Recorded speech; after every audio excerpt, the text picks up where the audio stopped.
ఏం ఆశ్చర్యం పరమేశ్వర, అసలు ఏమిటి నిర్మాణం? ఓ భగవన్, ఇటువంటి సృష్టికర్త మీరు, ఇటువంటి వ్యూహం మీది. కాబట్టి స్వేదజములను సృష్టించారు, ఉద్భుజములు. అంతకన్నా అద్భుతం. ఎక్కడో ఒక గింజ వచ్చి భూమిలో పడిపోయింది, పడినట్టు మాకు తెలియదు. దాని మీద నీళ్లు పడితే భూమిని చీల్చుకుని మెల్లిగా భూమిలోంచి వివరము పైకొచ్చి అందులోంచి ఒక అంకురం ఇలా వచ్చి 2 బద్దలు వచ్చి అది విచ్చుకుని చిగురుటాకు పుట్టి మెల్లిగా పెరిగి పెద్దదవడమా? అసలు ఎవరు పెట్టిన రూపకల్పన ఇదంతా? ఏమిటి అద్భుతం ఈశ్వర! ఎన్ని ప్రాణులు ఇలా జరాయుజములుగా, అండజములుగా, స్వేదజములుగా, ఉద్భుజములుగా ప్రాణులను సృజించి పెంచి పెద్ద చేసి లయం చేస్తున్నారా? కృతయుగంలో కాలకేయులు అనబడేటటువంటి రాక్షసులు, వృత్రాసురుడు అనబడేటటువంటి రాక్షసుడు కలిసి దేవతల్ని చాలా బాధ పెట్టారు. దేవతల్ని చాలా బాధ పెడితే ఆ దేవతలందరూ కలిసి చతుర్ముఖ బ్రహ్మగారి దగ్గరికి వెళ్ళారు. ఇది పురాణంలో ఎప్పుడూ ఎక్కడా జరిగేటటువంటి విశేషం. దేవతల్ని రాక్షసులు బాధ పెడుతుంటారు. దేవతలకి రాక్షసులకి ఎప్పుడూ యుద్ధం జరుగుతుంది. అది బాహ్యంలోనే అనుకోక్కర్లేదు. దేవతలకి రాక్షసులకి యుద్ధం అంటే, దేవతలు అంటే దివ్వు ప్రకాశము కలిగిన వారు అని. మంచి బుద్ధులు, మంచి వృత్తులు దేవతలైతే, చెడు సంకల్పాలు, చెడు బుద్ధులు రాక్షసులు. ఈ రాక్షసులకి దేవతలకి సంగ్రామం బయట ఎలా జరుగుతుంటుందో లోపల కూడా అలాగే జరుగుతూ ఉంటుంది ఎప్పుడు. ఇందులో దేవతలకు గెలిస్తే అభ్యున్నతి పథం వైపుకు పెడతాడు, రాక్షసులు గెలిస్తే పాడైపోతాడు. కాబట్టి బాహ్యంలో దేవతలకి రాక్షసులకి ఎప్పుడు సంగ్రామం జరిగినా ఆ దేవతలు వారి ఆర్తి తీర్చుకోవడానికి, రాక్షస సంహారం ఎలా జరగాలన్న విషయాన్ని ఆలోచించడానికి వాళ్ళు బ్రహ్మగారిని ఆశ్రయిస్తుంటారు. ఎందుకంటే పితామహుడు అయిన, ఈ లోకాలను సృజించినటువంటి వాడు, పెద్దవాడు. కాబట్టి ఆయనకి భూత భవిష్యత్ వర్తమాన కాలములను దర్శనము చేయగలిగిన వాడని ఆయన వద్దకు వెడుతూ ఉంటారు. అలాగే వాళ్ళందరూ బ్రహ్మగారి దగ్గరికి వెళ్ళారు. బ్రహ్మగారు అన్నారు, సరస్వతీ నదీ తీరంలో దధీచి అనబడేటటువంటి మహర్షి తపస్సు చేసుకుంటున్నారు. మీరు ఆయన దగ్గరకు వెళ్ళి ఆయన అస్థికలు తీసుకోండి.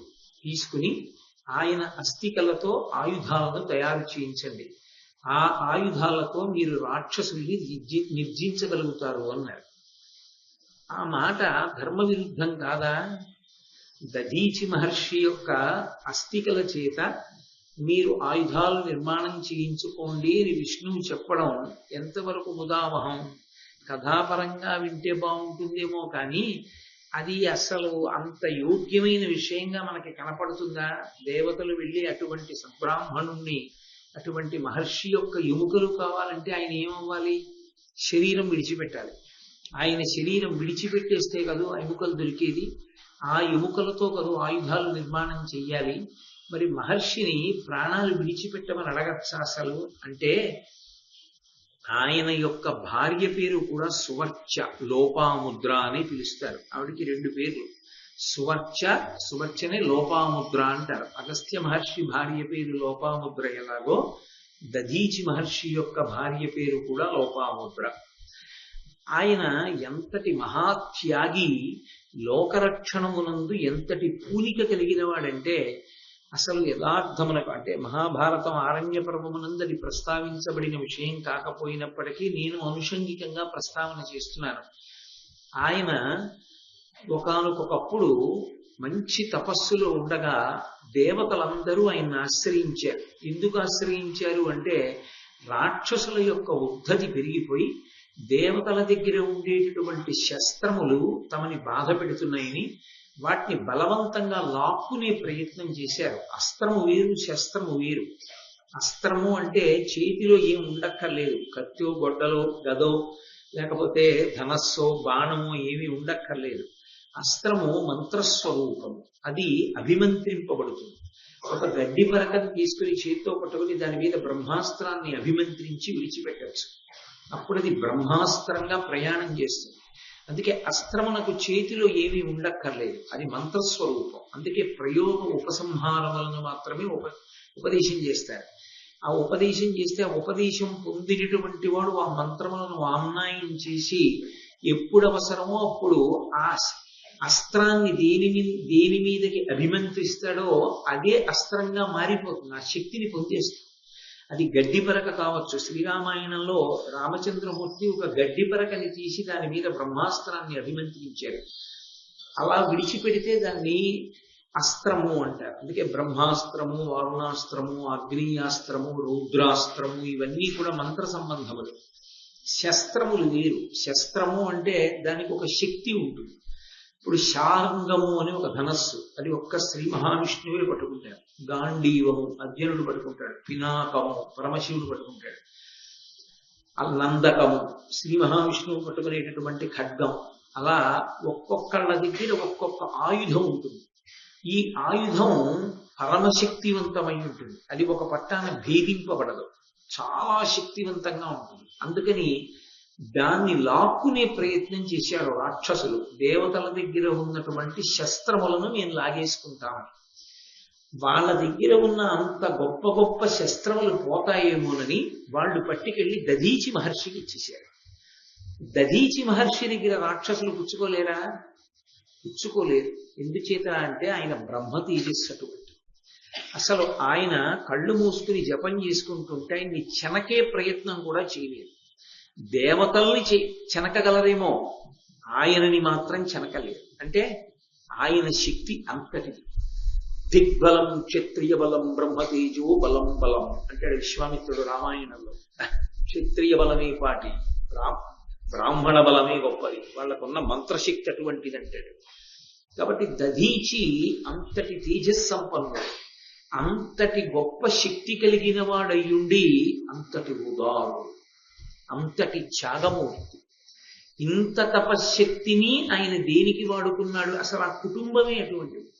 నేను యథార్థంగా చెప్పాలంటే ఒక్క దధీచి కాడు, దధీచి కుటుంబమే అటువంటిది. ఎందుచేత అంటే ఆయన చ్యవన మహర్షి యొక్క కుమారుడు దధీచి మహర్షి. ఆయన ఈ శస్త్రములన్నిటినీ కూడా తన దగ్గర పెట్టుకున్నారు. ఆయనని చెనకలేక రాక్షసులు వాటిని తీసుకునే ప్రయత్నం మానేశారు. దేవతలు ఎంతకాలానికి రాకుండా ఊరుకున్నారు. వాళ్ళు రారు, పట్టుకెళ్లరు. రాక్షసులు ఆయన దగ్గర నుంచి పట్టుకెళ్ళలేరు. ఆయన చూసి చూసి చూసి చూసి చూసి చూసి విసిగెత్తి ఆయన ఏం చేశారంటే తనకున్న మంత్రశక్తి చేత వాటిని నీటిలో కలిపేశారు. కలిపేసి లోపలికి వచ్చేసుకున్నారు.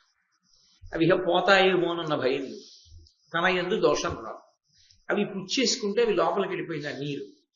అది లోపలికి వెళితే దానికి ఒక లక్షణం ఉంటుంది. కొంత భాగం విసర్జింపబడాలి కదా మళ్ళీ. అలా విసర్జింపబడితే మరి శస్త్రశక్తి ఏమవుతుంది? అందుకని ఆయన ఏం చేశాడంటే అవి నా ఎముకలను ఆవహించుగాక అని సంకల్పం చేశాడు. ఆ లోపలికి వెళ్ళిపోయినటువంటి దేవతల యొక్క శస్త్రములన్నీ ఆయన ఎముకలలోకి చేరిపోయి ఆయన ఎముకల యందు బలంగా అయిపోయాయి. ఇప్పుడు మరి మళ్ళీ వచ్చి వాళ్ళు అడిగితే ఇచ్చేస్తాను. ఏమిటి ఇచ్చేస్తారు? ఎముకలు ఇచ్చేస్తాను. ఎలా ఇచ్చేస్తాను? శరీరం వదిలిపెట్టేస్తాను. ఎందుకు అలా చేయడం? ఎన్నాళ్ళు ఉండాలి శరీరంతో? ఆయన బ్రహ్మజ్ఞాని అయిపోయాడు. శరీరంతో ఆయనకి సంబంధం లేదు. బ్రహ్మమునందు రమిస్తూ లోక సంరక్షణ కొరకు నా దేహాన్ని పరిత్యజిస్తాను అంటే ఒక మహర్షిగా ఉండడం కాదు, కేవలము బ్రహ్మజ్ఞానమును పొంది తాను తరించడం కాదు, లోకరక్షణ కొరకు తన శరీరాన్నే విచ్చిస్తానన్నటువంటి మహానుభావుడు. ఎప్పుడొచ్చారు దేవతలు? శ్రీ మహావిష్ణువు యొక్క ఆజ్ఞ మేరకి. ఆయన భార్య నిండు గర్భిణిగా ఉంది. నిండు గర్భిణిగా ఉన్న సమయంలో దేవతలందరూ దధీచి మహర్షి దగ్గరికి వచ్చారు. వచ్చి ఆయనతో అన్నారు, అంటే మీరు మహాభారతం ఆరణ్య పర్వం చదివినప్పుడు నేను చెప్పినటువంటి క్రమంలో ఉండదు. నేను ఇతర పురాణములలో ఉన్నటువంటి ఘట్టాన్ని కూడా సమన్వయం చేస్తూ మాట్లాడుతున్నాను. ఎందుకంటే ధర్మరాజు గారికి ఏ కారణం చేత చెప్తున్నాడు రోమశ మహర్షి అన్నది దృష్టిలో పెట్టుకుని నేను వివరణ చేస్తూ వస్తున్నాను. కాబట్టి ఇంద్రాది దేవతలు దధీచిని అడిగారు, భువన జనస్తుత నిజగౌరవ మొసగగా అమరపతి పురస్కృతులకు ఈ దివిజులకెల్ల హితంబుగా భవదస్తి చెయ్యంబులిమ్ము పరమమునీంద్ర. దేవేంద్రుడు మిగిలినటువంటి దేవతలు అందరూ కూడా వచ్చి ఉన్నాం, మేమందరం అభ్యున్నతిని పొంది రాక్షస సంహారం చెయ్యడానికి కావలసినటువంటి శక్తిని పొందడానికి అనుగుణంగా నీ వద్ద ఉన్నటువంటి ఎముకలు మాకు కావాలి. అంటే దేవతలకి తెలుసు అస్త్ర సంపదంతా ఆయన ఎముకల్లోకి వెళ్ళిపోయింది. కాబట్టి నీ అస్తులు మాకు ప్రసాదిస్తే మేము వాటితో ఆయుధాలను చేసుకుంటాం. ఎందుకు అలా అడిగారు? మీరు ప్రాణం వదలండి అన్నమాట వాళ్ళ నోటి వెంట రాకూడదు. వాళ్ళకి ఏవి కావాలో ఇప్పుడు అవి ఆయన అస్తులు ఎందుకు చేరిపోయాయి అవి ఇమ్మని అడగాలి. అవే అడిగారు. ఆయన తప్పకుండా నేను ఇప్పుడే నా శరీరాన్ని విడిచిపెట్టేస్తాను, మీరు నా అస్తులను బయటికి తీసి మీ శస్త్రములను మళ్ళీ నిర్మాణం చేయించుకోండి అన్నాడు. ఇప్పుడు అవి మరింత శక్తివంతములయ్యి. ఎందుకని? పరమా తేజోవంతుడు, బ్రహ్మజ్ఞానము కలిగినటువంటి వాడు, మహర్షి, అటువంటి ఉత్తముడైనటువంటి దధీచి మహర్షి యొక్క శరీరములో ప్రధానమైనటువంటి ఎముకల రూపాన్ని పొంది ఉన్నాయి కాబట్టి అవి మళ్ళీ ఆయుధ రూపాన్ని పొందుతాయి. ఇప్పుడు బయటికి వచ్చి మరింత శక్తివంతములవుతాయి. అంటే లోకము యొక్క రక్షణ కొరకు తన శరీరాన్ని విడిచిపెట్టడానికి సిద్ధపడినటువంటి దధీచి మహర్షి యొక్క వృత్తాంతాన్ని రోమశ మహర్షి చెప్తున్నారు. ఇది వింటున్నప్పుడు ధర్మరాజు గారి యొక్క హృదయంలో ఏది బాగా ఉంచుకోగలగాలి? లోకం గురించి తమ శరీరములనే విడిచిపెట్టినటువంటి మహాపురుషులు పుట్టినటువంటి గడ్డ ఈ జాతి, ఈ దేశంలో ఇది పరంపరాగతంగా వస్తున్నటువంటి లక్షణం.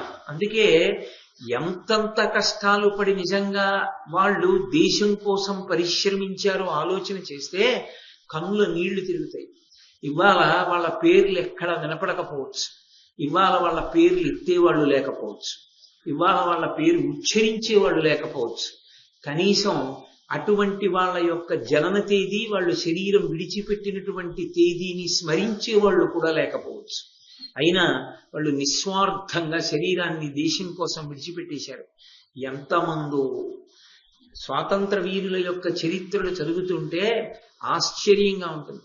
పక్కన పలకరించడానికి మనిషి లేనటువంటి భయంకరమైనటువంటి కారాగారాలకి తీసుకెళ్లి బంధీకృతుల్ని చేస్తే అటువంటి చోట రోజుకి ఒక్కసారి మలమూత్రములను తీసే ఏర్పాటు చేస్తే ఆ ఒక్కసారి వాళ్ళు వచ్చే ముందే మలమూత్రాలను విసర్జించాలి. అంతకన్నా ముందు విసర్జిస్తే దాని వాసన పీలుస్తూ తానే పడుకోవాలి. అక్కడ మంచినీళ్లు ముంచుకోవాలి అంటే అంత దూరంలో కొండ ఉండేది.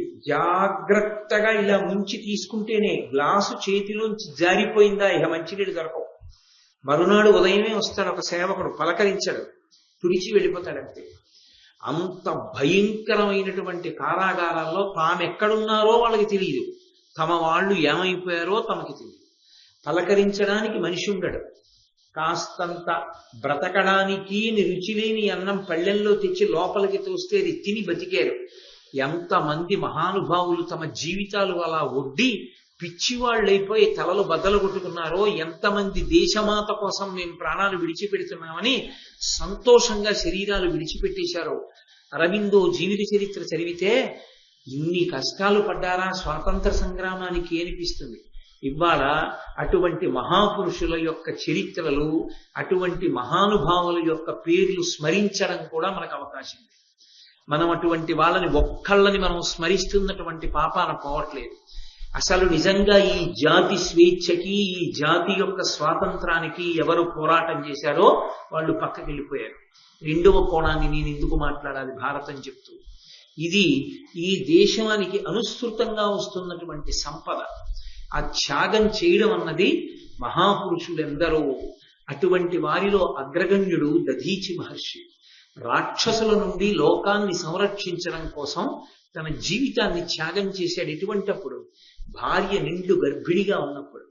ఆమెకి ఒక పిప్పల వృక్షం కింద కుమారుడు జన్మించాడు. ఆమె వంశాన్ని నిలబెట్టాలి. భర్త తనని భార్యగా చేకొని ఆయన తేజస్సు తన యందు నిక్షేపించినందుకు ఆయన వంశం అంతరించిపోకూడదు.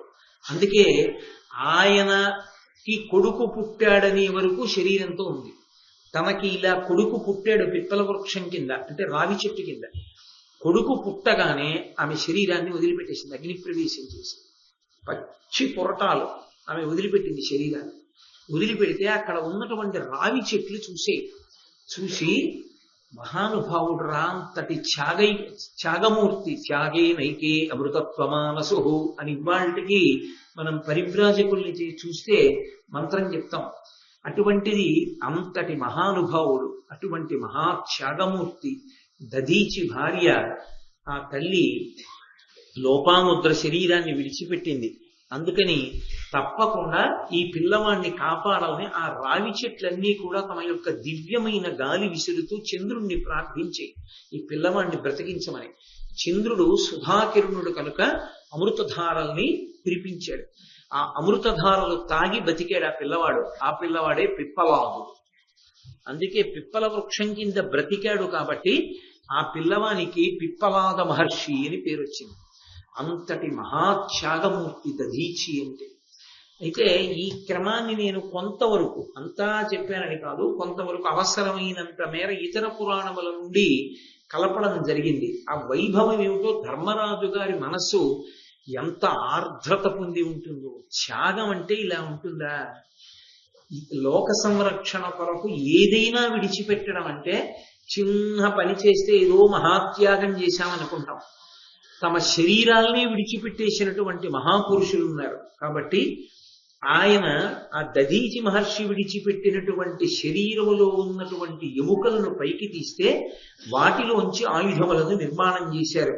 త్వష్టయంత నూరుధారల రమ్యమై అనలకనకరాళమైన వజ్రమొనర చేసి దీన నోర్వము దైత్యులనొనచు ఇచ్చెదాని నమరపతికి. ఆయన ఎముకలలోంచి తయారు చేశాడు త్వష్ట. ఆయన 100 ధారల చేత, అంటే అనేకమైనటువంటి అంచులు కలిగినటువంటిది, రమ్యమై నిప్పురవ్వలని తొలికిసలాడుతూ వాటిని కురిపిస్తూ, నిప్పురవ్వలు కురిపిస్తూ శత్రువుల్ని సంహారం చెయ్యగలిగినటువంటి వజ్రాయుధాన్ని తయారు చేసి ఇంద్రుడికి ఇచ్చాడు ఆ దధీచి యొక్క ఎముకల చేత. అలాగే అనుపమ దివ్య శస్త్రధరులైన అమర్చుల కాహవంబులో మొనయక కాలకేయులు సముద్రము చొచ్చి దివంబులెల్లనవ్వనది అడంగియుండి బలవంతులు వెల్వడి రత్రులెల్ల భోజనులకు బాధసేవితు భృశంబుగ నుండిరి క్రూరచిత్తులై. ఈ వృత్రాసురుడు సంహరింపబడిన కాలకేయులు అనబడేటటువంటి రాక్షసులు, వాళ్ళ తండ్రి మరీచి మహర్షి. అదో విచిత్రం.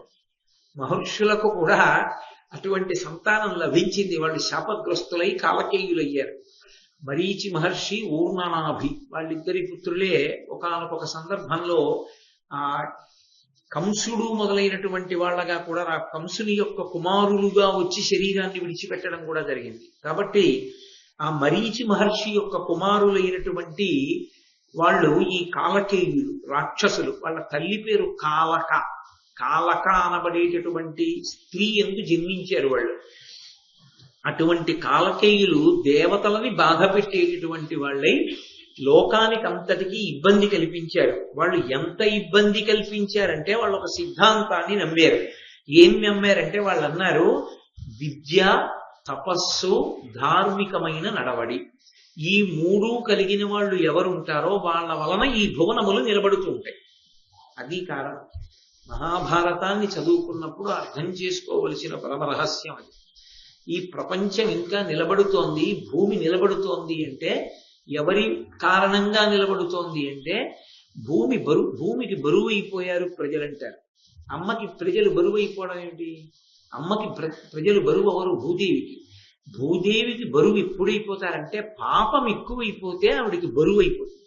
పాపం అంటే భగవంతుడు ఎలా బ్రతకమని చెప్పాడో అలా బ్రతకకుండా భోగీచ్ఛతో ఈశ్వరుడు చెప్పిన మాటని తిరస్కరించి బ్రతుకుతున్న వాళ్ళ సంఖ్య ఎక్కువైపోతే భూమికి భారంగా అనిపిస్తుంది. అప్పుడు ఆమె శ్రీ మహావిష్ణువుతో మొరపెట్టుకుంటుంది. ఆ మొరపెట్టుకునేటప్పుడు కూడా ఒక గమ్మత్తు ఉంటుంది. ఆమె భూదేవిగా ప్రార్థించదు.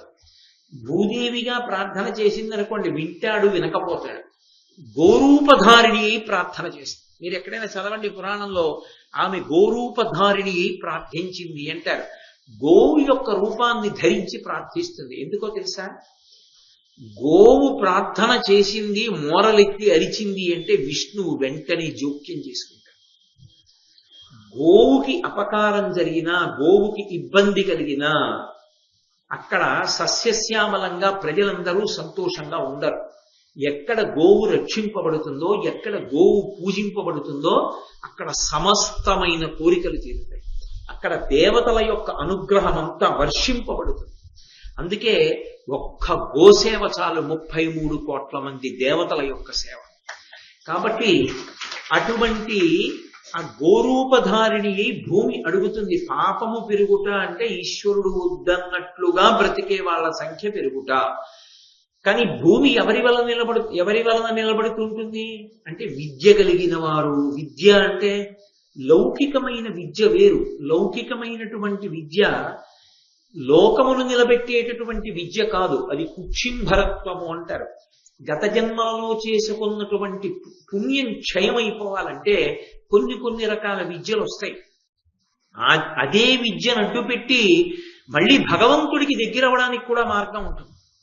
చూడండి, కొంతమంది అధికారులు ఉంటారు, వాళ్ళ పేరు పక్కన 3 అక్షరాలు ఉంటాయి, కానీ వాళ్ళ దగ్గర విశేషాధికారములు సంప్రాప్తమై ఉంటాయి. అటువంటి విశేషాధికారములున్న కారణం చేత వాళ్ళు విశేషమైన భోగాన్ని కూడా అనుభవిస్తారు. భోగం అంటే వాళ్లకున్నంత అధికారము, వాళ్ళ సంతకానికి ఉన్నంత విలువ ఇక జిల్లాలో ఎవరికీ ఉండదు. అంత పెద్ద అధికారాన్ని పొంది ఉంటారు. అదే అధికారాన్ని నాకు పరమేశ్వరుడిచ్చిన అధికారం అని ప్రసాద బుద్ధితో వినియోగించి భగవంతుడికి దగ్గరైపోయిన వాళ్ళు ఉంటారు. ఈ అధికారం నాది అనే అహంకారంతో ఈశ్వరుడికి దూరమై పాపం మూట కట్టుకునే వాళ్ళు ఉంటారు. అందుకే అది రెండంచుల ప్రమాదం ఉన్న కత్తి.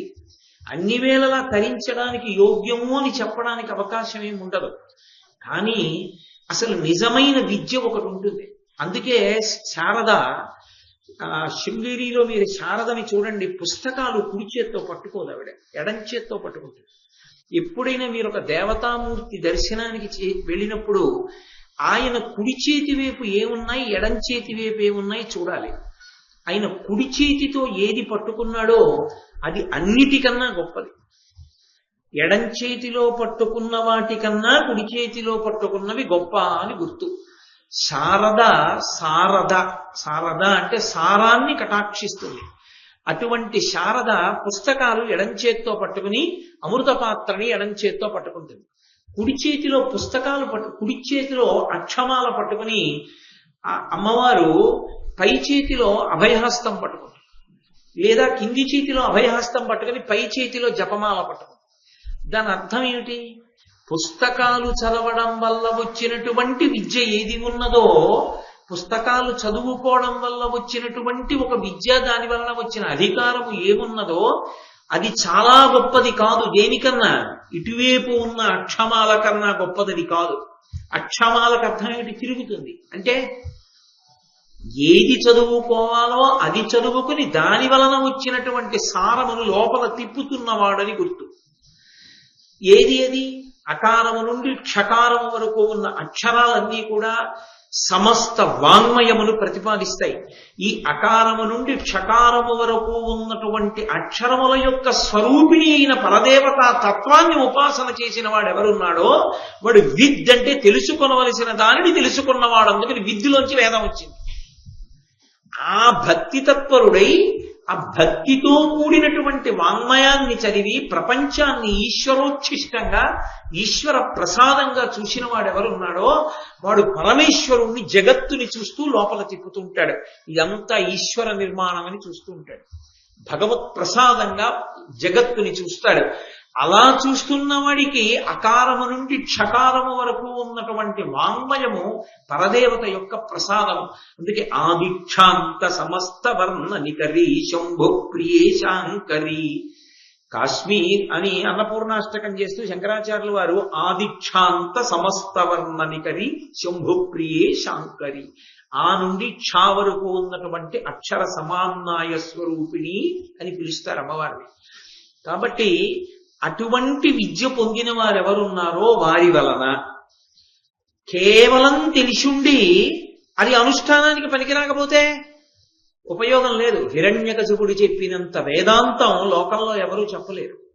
భగవద్ విరోధి అని మనం అనుకుంటాం, కానీ భగవంతుడు ఉన్నాడు అని తెలుసున్నవాడు హిరణ్యకశిపుడు. ఎవ్వడు సృజించు ప్రాణుల ఎవ్వడు రక్షించు త్రుంచు ఎవ్వడనంతుండెవ్వడు విభుడెవ్వడు వాడి విధమున మనసు వెనుచు హేళారతుడయ్యి అని చెప్పాడు తల్లి దగ్గరికి వెళ్ళి. అమ్మా ఒకడు ఉన్నాడమ్మా, వాడు సృష్టిస్తాడు, వాడు నిలబెడతాడు, వాడు సంహరిస్తాడు, వాడమ్మా గొప్పవాడు అన్నాడు. మరి తెలుసా తెలీదా? తెలుసు. మరి తెలిసి గౌరవించగలిగాడా?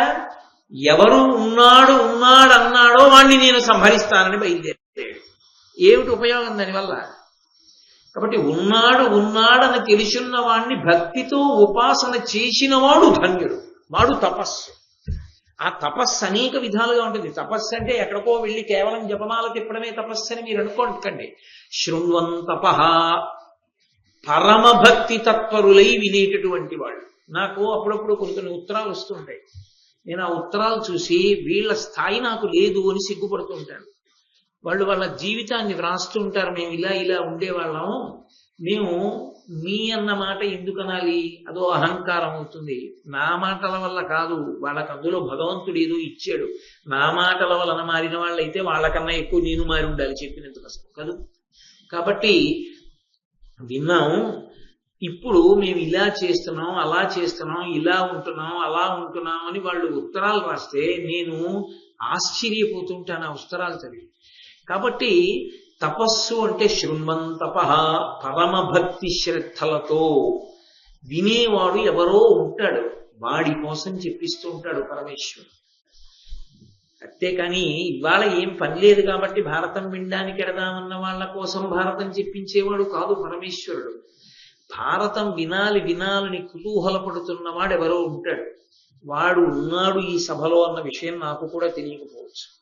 కానీ పరమేశ్వరుడు నన్ను ఎందుకు శాసనం చేశాడంటే, ఒరేయ్ నువ్వు భారతం చెప్పరా అని ఎందుకు చెప్పిస్తున్నాడంటే, ఎవరో ఉన్నారు అర్హులు, వారికి అందడానికి భారతం చెప్పిస్తాడు. ఆయనెవరో నాకు కూడా తెలియక్కర్లేదు. ఆయనెవరో, ఆయన ఏ అభ్యున్నతిని పొందాలో ఆ లోపల ఉన్నవాడికి ఒక్కడికే తెలుసు. అది గొప్ప రహస్యం. ఆ వింటున్న ఆయన ఉన్నాడే, ఆయన గొప్ప తపస్సుగా వింటుంటాడు. ఆయన ఎంతో తపస్సుగా విని ఎంతో సంతోషాన్ని పొందుతూ దీన్నే స్మరిస్తూ ప్రతిరోజు పులకాంకిత గాత్రుడు అవుతూ ఉంటాడు. అదిగో అలా ఉన్నవాడున్నాడే, వాడు తపస్సు చేస్తున్నవాడు. అలా చదువుతున్నవాడు ఉన్నాడు, అలా చెప్తున్నవాడు ఉన్నాడు, అలా వింటున్నవాడు ఉన్నాడు ఎక్కడో సభల్లో. కాబట్టి అటువంటి తపశ్శక్తి సంపన్నులు ఉన్నారే, వారి వలన తర్వాత ధార్మికమైనటువంటి నడవడి కలిగినటువంటి వారు. నేను మీతో నిన్ననే ధర్మము ఉత్తరక్షణ ప్రయోజనాన్ని కల్పించినట్లు కనపడకపోవచ్చు. ఇప్పుడు నేను ధర్మంగా ఉన్నాను కదండి, నాకు వెంటనే ఎందుకంటే ఫలితం రాలేదని అనిపించచ్చు. కానీ ధర్మము శాశ్వతమైన ప్రయోజనాన్ని ఇస్తుంది తప్ప ధర్మము తాత్కాలిక ప్రయోజనాన్ని ఇచ్చేది కాదు. ధర్మం ఎటువంటిది అంటే, ధర్మము కన్న తల్లి వంటి. కన్న తల్లి ఎప్పుడూ రక్షణే, ఆమెకి రక్షణ తప్ప వేరొకటి చేత కాదు. కానీ మిగిలిన వాళ్ళు ఎవరైనా సరే బిడ్డల విషయంలో రక్షిస్తున్నాం అనుకుని పొరపాటు కూడా చేయొచ్చు. కానీ తల్లి దగ్గర అలా ఉండదు, ఆమె ఎప్పుడూ రక్షణ ఒక్కటే చేస్తుంది. ధర్మము శాశ్వత రక్షణ ఇస్తుంది. ఇప్పుడు కష్టపడ్డట్టు కనిపించచ్చు, కానీ ఇక అసలు కష్టపడవలసిన అవసరం లేని స్థితికి ధర్మం ఎత్తుతుంది. అందుకే ఏల్నాటి శని వస్తే బెంగ పెట్టుకోవద్దని చెప్పారు. ఏల్నాటి శని ఇచ్చేటటువంటి మహద్భాగ్యం ఏమిటో తెలుసా? గొప్ప ఓర్పు ఇస్తుంది.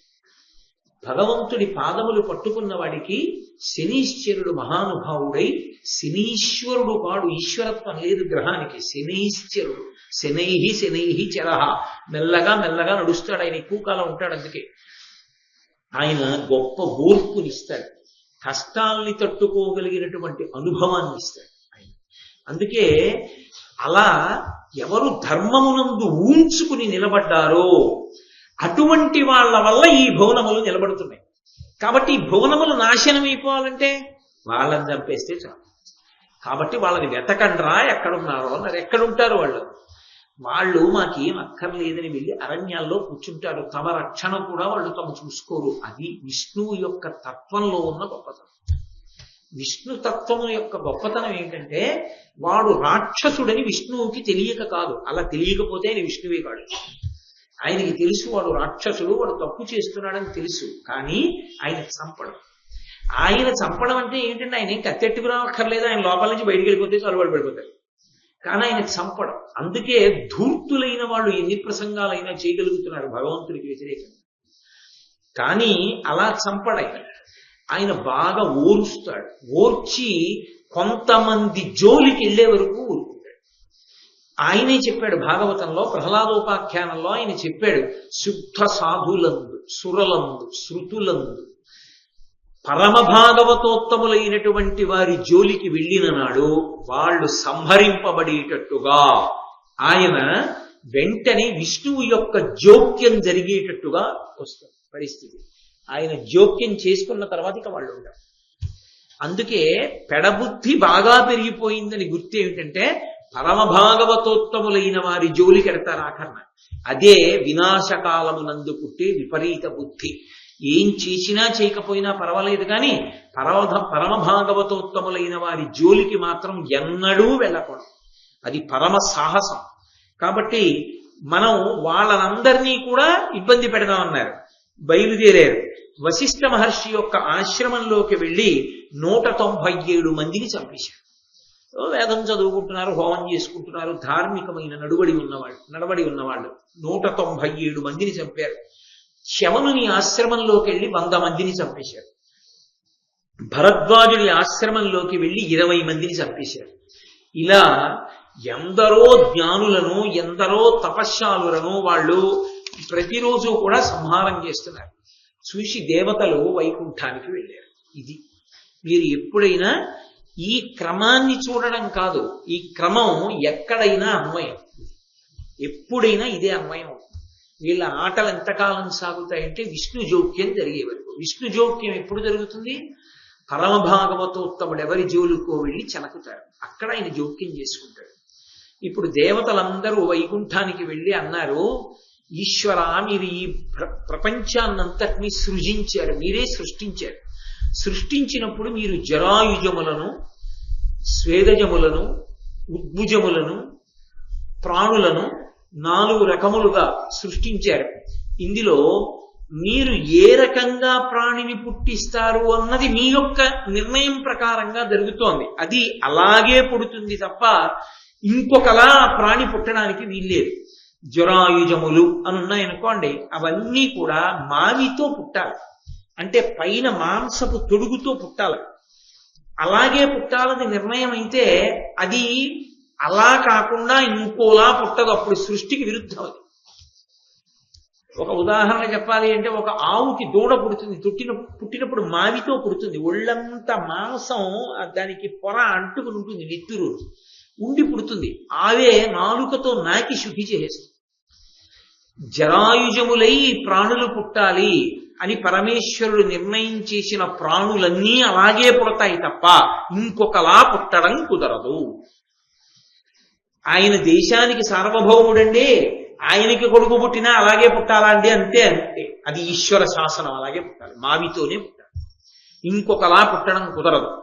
అలా పుట్టేట్టు చేసిన వాడెవరు? నేను ఇంతటి మహానుభావుణ్ణి కదండి, నా కొడుకు ఇంకోలా పుట్టాలంటే అందరిలా పుట్టడానికి వీలు లేదంటే అలా పుట్టడం కుదరదాయా అన్నారంతే. ఎందుకని అంటే విష్ణు శాసనం, అది ఆయన యొక్క లెక్క. అలా పుట్టేట్టు చేసి రక్షించేవాడివి నువ్వే, అండజమునందు పెట్టి పుట్టించి రక్షించేవాడివి నువ్వే. అది విచిత్రం. ఆయన ఏం చేశాడంటే కొన్ని ప్రాణులను అండజముగా మీరు వృద్ధి చేయండి అని శాసించాడు. ఎందుకని? వాటి యొక్క శరీర నిర్మాణాన్ని ఆయన దృష్టిలో పెట్టుకున్నాడు. ఓ చిన్న పక్షి, అదొక పక్షిని ఎలాగా ప్రసవిస్తుంది? అందుకని ఆయన ఏం చేశాడంటే చిన్న గుడ్డు పెట్టించాడు.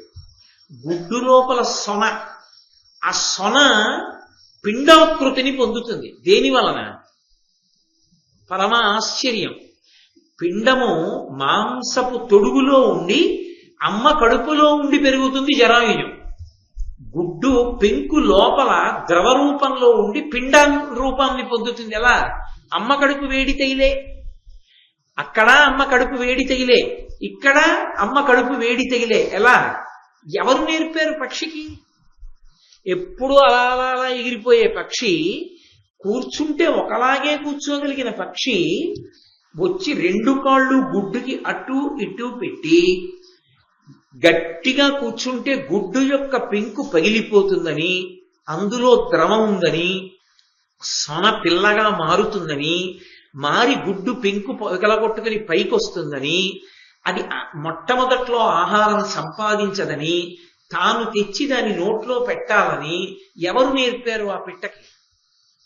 అది గుడ్డు పగిలిపోకుండా కడుపు మాత్రమే తగిలేట్టు కూర్చుంటుంది.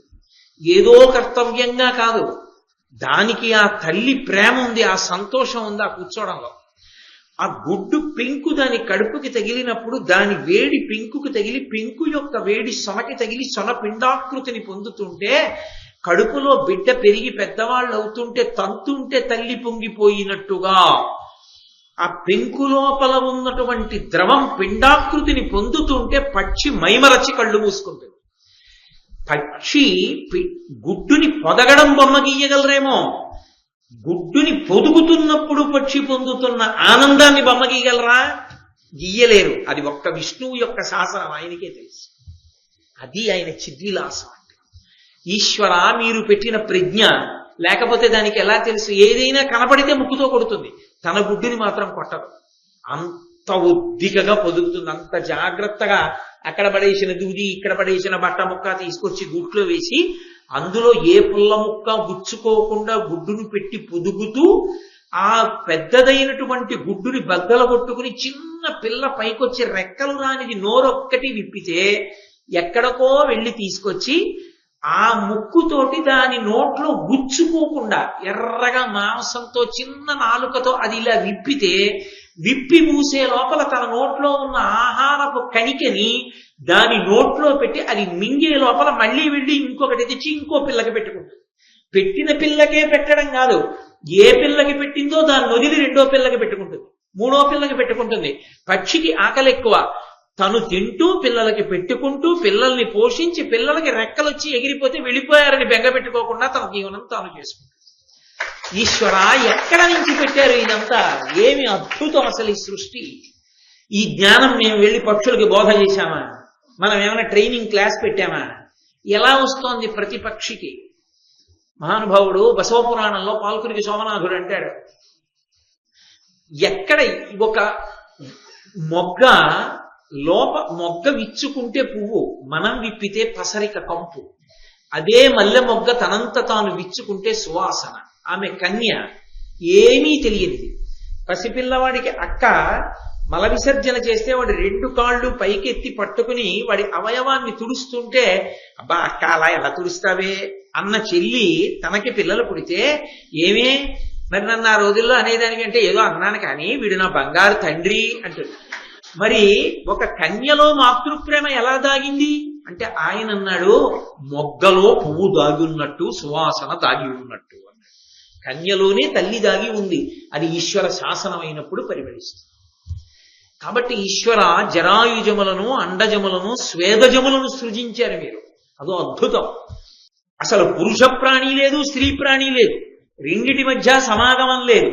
చెమట పడితే చెమటలోంచి పుట్టిందంటే పేలు చెమటలోంచి పుట్టేస్తాయి, చచ్చిపోతాయి.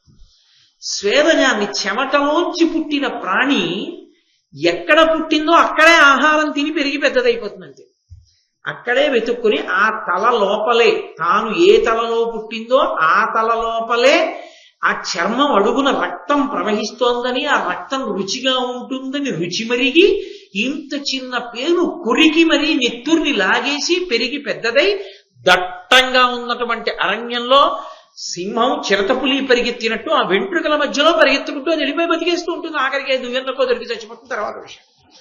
కాబట్టి స్వేదజములను సృష్టించి అసలు ఏమద్భుతమే ఆ పేను. అది ఇంతదా, దానికో ఇంత బుర్రలో మెదడికి తెలిసా నా బుర్రలో నెత్తురుందని? అది తాగిందా?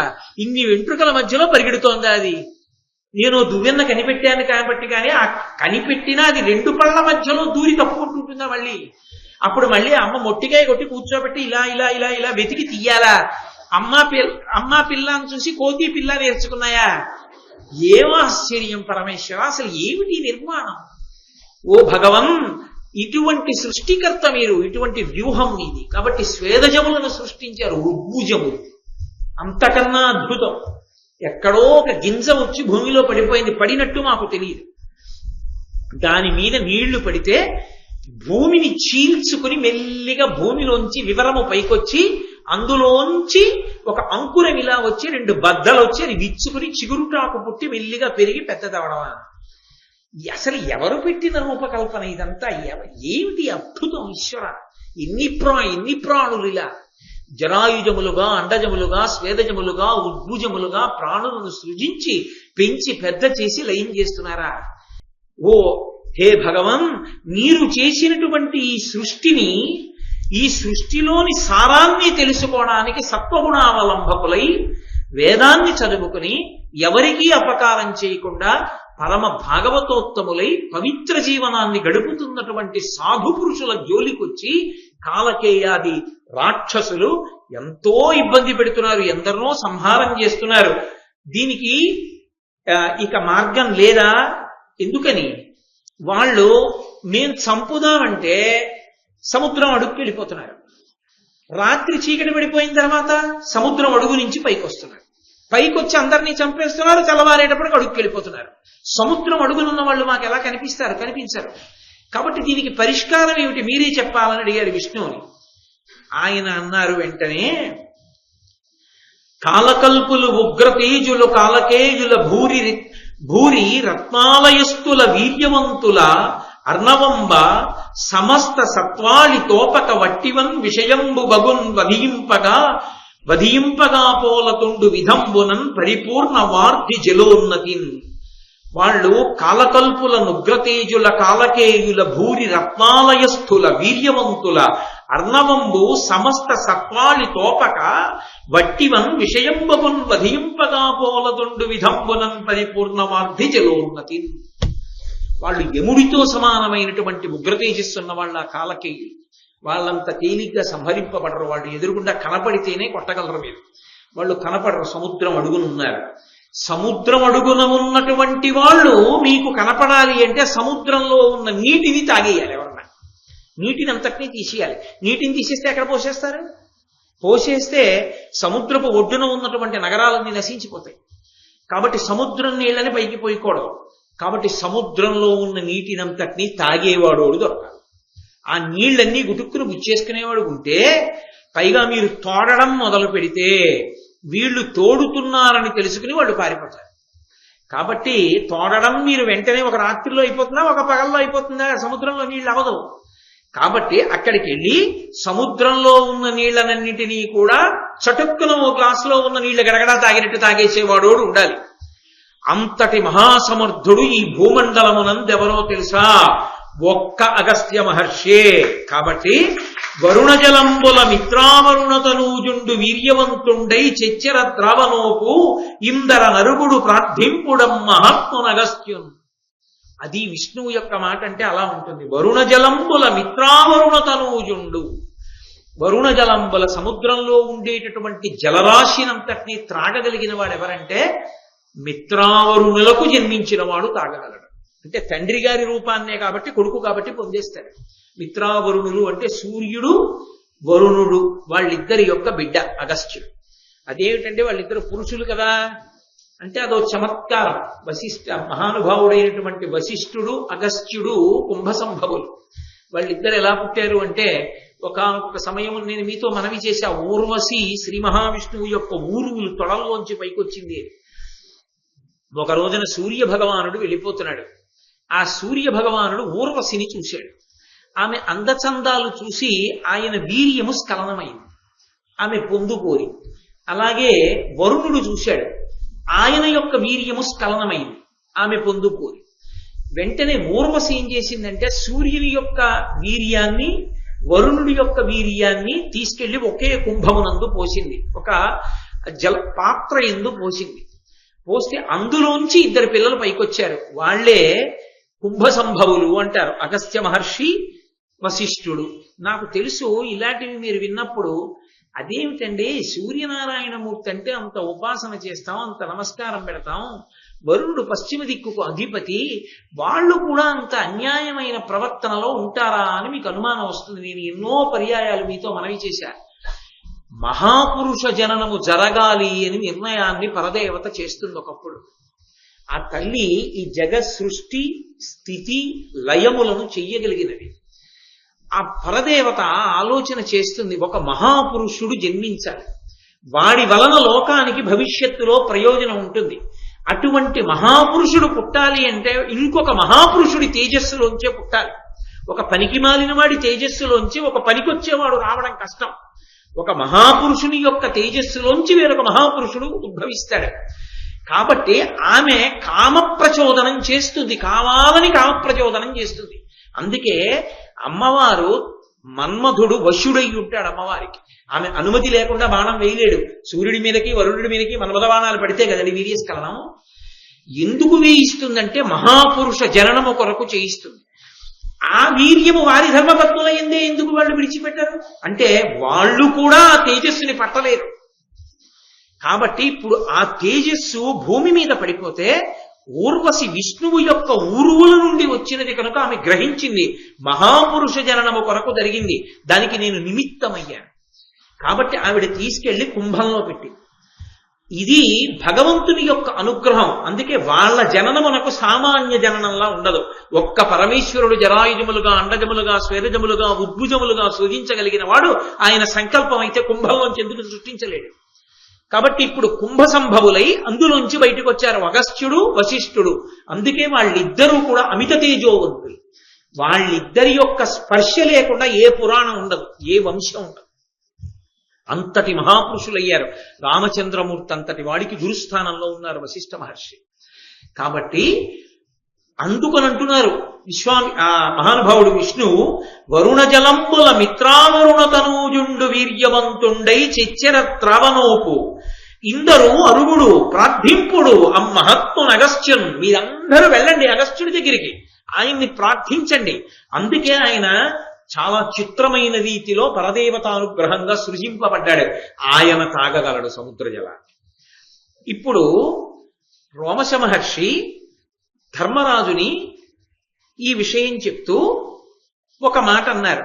ఆ దేవతలందరూ కూడా అగస్త్య మహర్షి దగ్గరికి బయలుదేరుతూ మనసులో అనుకున్నారట, అవునులే ఆయన సముద్ర జలాల్ని తాగలేకపోవడం ఏమిటి, వింధ్య పర్వతాన్నంతటి దాన్ని అణిచినవాడు కదా అనుకున్నారట. అనుకున్నారయ్యా వాళ్ళు వెడుతూ అగస్త్యుడిని సముద్ర జలాలన్నీ తాగమని అడగడానికి బయలుదేరుతూ, అవునులే అంత శక్తి సంపన్నుడే వింధ్య పర్వతాన్ని అణిచినవాడు కదా అనుకున్నారు అన్నాడు రోమశ మహర్షి ధర్మరాజు గారితో తీర్థయాత్ర చేయిస్తూ. మీరు మళ్ళీ వెనక్కి వస్తుండాలి ఒక్కొక్కసారి. అంటే ధర్మరాజు గారు అన్నాడు, ఆగండి ఆగండి ఆగండి ఆగండి, వింధ్య పర్వతాన్ని కూడా అణిచాడు అగస్త్యుడు ఒకసారి, ఏదో ఆ కథ కూడా నాకు చెప్పండి అన్నాడు. అంటే మళ్ళీ ఇప్పుడు సముద్రం దగ్గరికి ఎడుతున్న వాళ్ళ దగ్గర నుంచి అగస్త్యుడు వింధ్య పర్వతాన్ని అణిచిన వైపుకి కథ తిరిగిపోతాడు. కాబట్టి ఇప్పుడు వెంటనే రోమశ మహర్షి అన్నారు, ఒకానొకప్పుడు వింధ్య పర్వతానికి కోపం వచ్చింది. ఎందుకు కోపం వచ్చిందో తెలుసా? నిమ్మి ఇరుండు మేరుధరణీధరనాథు ప్రదక్షిణంబుగా ద్రిమ్మరుచున్న చూచి పటు దీధితికింకర మల్గి వింధ్యశైలం మనియన్ దినేంద్ర అచల ప్రభునన్ను ప్రదక్షిణంబు నిచ్చమ్మున చేయకేల మతి తప్పితివి మేరువు కొల్వ నీటికిన్. ఆ వింధ్య పర్వతం అంది, ఏమయ్యా భూమి మీద ఉండేటటువంటి పర్వతాలన్నిటిలోకి నేను గొప్పదాన్ని కదా, నువ్వు నాకు ప్రదక్షిణంగా తిరగకుండా మేరు పర్వతానికి ప్రదక్షిణంగా తిరుగుతుంటావు, అలా తిరిగితే దాని గొప్పతనం ఎక్కువైంది కదా, ఏమి భూప్రపంచంలో ఉన్న పర్వతాలలో గొప్పదాన్నైనటువంటి నా శిఖరాల చుట్టూ నువ్వు ప్రదక్షిణం చేయకూడదా, ఎందుకు చెయ్యవు అని అడిగింది. ఎవరికి ప్రదక్షిణం చేశామో వారు గొప్పవారని గుర్తు కాదు. దేవాలయానికి ప్రదక్షిణం చేస్తాం ఎందుకని? ఆయన పరమేశ్వరుడని గుర్తు. గురువు గారు కనపడితే ప్రదక్షిణంగా వెడతారు ఎందుకని? గురువు గారు పూజనీయుడని గుర్తు. తల్లిదండ్రులు కనపడితే ప్రదక్షిణంగా వెడతారు ఎందుకని? తల్లిదండ్రులు గొప్పవారని గుర్తు. ఎవరికి ప్రదక్షిణంగా మనం పెడుతున్నామో వీరికి వారు గొప్పవారని అర్థమవుతుంది. సూర్యనారాయణుడే మేరు పర్వతానికి ప్రదక్షిణంగా పెడుతున్నాడంటే, మేరు పర్వతానికి ప్రదక్షిణంగా సూర్యుడు ఒక్కడే కాదు, నవగ్రహాలు మేరు పర్వతానికే ప్రదక్షిణం చేస్తాయి. ఇందులో చిత్రం ఏమిటంటే అన్ని గ్రహాలు సవ్య ప్రదక్షిణం చేస్తాయి. ఒక్క రాహుకేతువులు మాత్రం అపసవ్య ప్రదక్షిణం చేస్తారు. అందుకే ఏదైనా క్షేత్రంలోకి సవ్యంగా వెళ్లకుండా అపసవ్యంగా వెడితే అది రాహుకేతువులకు ప్రీతిపాత్రమైన క్షేత్రం. అక్కడికి వెడితే రాహుకేతువులు శాంతి పొందుతారని గుర్తు. అందుకే మీరు ఏ క్షేత్రంలోకి వెళ్ళండి సవ్యంగా వెడతారు. అంటే సవ్యంగా అంటే ఎడంచేతి పక్క నుంచి తిరిగి లోపలికి వెడతాం. ఒక్క శ్రీకాళహస్తి క్షేత్రంలోకి ప్రవేశించినప్పుడు మాత్రం అపసవ్యంగా వెడతాం. అలా ఎందుకు పెడతారంటే అక్కడ రాహుకేతు పూజలు ఉన్నాయి. ఆ క్షేత్రంలో రాహుకేతువులు ప్రీతి పొందుతారు. కాబట్టి అంతటి పరమోత్కృష్టమైనటువంటి క్షేత్రం కనుక అదిగో అక్కడ రాహుకేతువులు అప్రదక్షిణంగా తిరుగుతారు. మేరుకి మనం కూడా అప్రదక్షిణంగా తిరిగి దేవాలయంలోకి వెడతాం. కానీ మీరు సత్యనారాయణ వ్రత కథని వినండి. సత్యనారాయణ వ్రత కథలో మంటపంలోకి నవగ్రహాల్ని పిలుస్తారు. నవగ్రహాల్ని పిలిచినప్పుడు చదివేటటువంటి శ్లోకాలు జాగ్రత్తగా వింటే మీకు అర్థమవుతుంది. సూర్యుడి దగ్గర నుంచి పిలుస్తారు. పిలుస్తున్నప్పుడు చెప్తారు, మేరువుకి ప్రదక్షిణంగా వస్తున్నాడు, అదిగో ఎర్రటి బట్టలు కట్టుకుని ఎర్రటి మాలలు వేసుకుని ఫలానా రథ పతాకములతోటి దానితో పాటుగా ఆయన మిగిలినటువంటి దేవతలతోటి కలిసినటువంటి వాడై భార్యా బిడ్డలతో వస్తున్నాడంటే ఆ వచ్చినటువంటి వాడిని కూర్చోమనడానికి భార్య పోక చెక్క అక్షత డబ్బు ఇస్తే ఆవాహయామి స్థాపయామి పూజయామి అని అక్కడ పెడితే వచ్చి ఆ మంటపంలోకి వాళ్ళు దిగుతారు. ఆ విమానం దిగి కూర్చుంటుంది.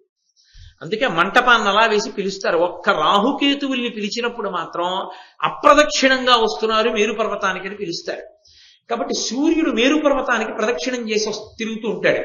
వింజుడికి అందుకు కోపం వచ్చింది, నా చుట్టూ ఎందుకు తిరగవు నువ్వు అన్నాడు. సూర్యుడు అన్నాడు, అనవరతము విధియోగంబున ఏ ద్రిమ్మరుదు అమరభూధరము ప్రియంబున ఆత్మీచ్ఛయనర్పగా చనదపుడు అలిగి వింధ్యశైలంబంతన్. ఏమయ్యా, నేను మేరు పర్వతానికి ప్రదక్షిణం చేస్తున్నటువంటి మాట వాస్తవమే. కానీ నేను అలా ఎందుకు తిరుగుతూ ఉంటానో తెలుసా? అనవరతము విధియోగంబున ఏ ద్రిమ్మరుదు. బ్రహ్మగారి యొక్క ఆదేశం అది. సృష్టి ప్రారంభంలో సూర్యుడు ఇలా తిరగాలి అని ఆయన నిర్ణయం చేశాడు. ఆయన ఎలా నిర్ణయం చేశాడో నేను అలాగే తిరగాలి. అందుకని నేను అలాగే తిరుగుతాను. నీ మీద తక్కువని కాదు, ఆయన మీద ఎక్కువని కాదు. బ్రహ్మగారు ఎలా చెప్పారో అలా తిరగాలి. నదులకి మార్గాలు ఉంటాయి, అవి బ్రహ్మగారు నిర్ణయం చేశాడు ఇలా వెళ్ళాలని. నది ఆ మార్గంలోనే వెడుతుంది బ్రహ్మగారిని గౌరవించి. కాబట్టి నేను ఆ మార్గంలో వెళ్ళాలి తప్ప ఇంకో మార్గంలో నేను వెళ్ళకూడదు. కాబట్టి అలా వెడుతుంటానయా నేను. అందుకని నీకు ప్రదక్షిణం చేస్తూ వెళ్ళడం నాకు కుదరదు అన్నాడు. అంటే వింధ్య పర్వతానికి కోపం వచ్చింది. నాకు ప్రదక్షిణం చేయవా అన్నది తిన్నగా పెరిగిపోయి ఆకాశాన్ని స్పృశిస్తూ నిలబడిపోయింది. ఇక సూర్యచంద్రుల యొక్క గమనానికి అడ్డొచ్చింది. అడ్డొస్తే ఇక సూర్యచంద్రుల యొక్క గతులు లేవు. గతులు లేకపోతే రేయింబవళ్ళు ఋతువులు ఇవేమీ ఏర్పడడం మానేశాయి. లోకంలో చీకటి పగలు ఈ రెండిటి యందు అవ్యవస్థ ఏర్పడింది. అప్పుడు అందరూ సృష్టి క్రమానికి విఘాతం వచ్చింది. బ్రహ్మగారు చేసిన సృష్టి గతి తప్పిపోయింది. ఎక్కడ ఎవరు పగలు చెప్పాలో రాత్రి చెప్పాలో తెలియనటువంటి పరిస్థితి అంకురించింది. అందుకని దేవతలందరూ కలిసి మళ్ళీ వెళ్ళి బ్రహ్మగారిని ప్రార్థించారు. ఎలాగా? ఆయన అన్నాడు, అగస్త్యుణ్ణి ప్రార్థించండి, ఆయన దీనికి పరిష్కారం చేస్తాడు. గబగబా అగస్త్య మహర్షి దగ్గరికి వెళ్ళారయ్యా, మీరే దీనికి పరిష్కారం చేయాలి, మీరేమీ బెంగ పెట్టుకోకండి, నేను పరిష్కారం చేస్తాను అన్నారు. అంటే దేవతలు ఆయన దగ్గరికి వెళ్ళి భువన వ్యవహారంబునకు వ్యవధానం బయ్య వింజవర్ధనమున అద్దివసకర రజనికర గతులు అవిహితమగునట్లు చేయు అమరమునీంద్ర. సూర్యచంద్రుల యొక్క గతులు మళ్ళీ ప్రకాశించేటట్టుగా చెయ్యవలసింది, లోకాల యొక్క వ్యవస్థని నిలబెట్టు అని ప్రార్థించారు. ప్రార్థిస్తే అగస్త్య మహర్షి దక్షిణ దిక్కుకి లోపాముద్రతో కలిసి యాత్రకి వెడుతున్న వాడిలా వెళ్ళాడు. అగస్త్యుణ్ణి చూడగానే వింధ్య పర్వతానికి కూడా భయమే. మహానుభావుడు వస్తున్నాడు, కొంచెం పొట్టిగా ఉంటారు అగస్త్య మహర్షి. ఆయన ఇంత ఎక్కి ఎక్కడ దిగుతారు, తప్పు కదా, నేను తలెత్తి ఆయన ముందు నిలబడకూడదని గబగబా తన శిఖరములను ఉంచి నమస్కరించి ఆయన చాలా సంతోషించి, చనియత దక్షిణ దిశకే నేనొనరగా తెరువిమ్ము నాకు ఉర్వీధర నీ వనవడునట్టుల చేయుదునని పెరుగుట యుడిగి వింధ్యమతి వినయముతో. ఆయన పట్ల వినయంతో ఆ పర్వతం వంగి ఆయన ముందు వినయాన్ని ప్రకటనం చేస్తే అగస్త్య మహర్షి అన్నారు, నేను దక్షిణ దిక్కుకి వెళ్ళి మళ్ళీ వస్తాను, మళ్ళీ నువ్వు పెరిగిపోకు, నేను వచ్చేస్తాను, అలా ఉండు. ఎన్నాళ్ళలో వస్తారు?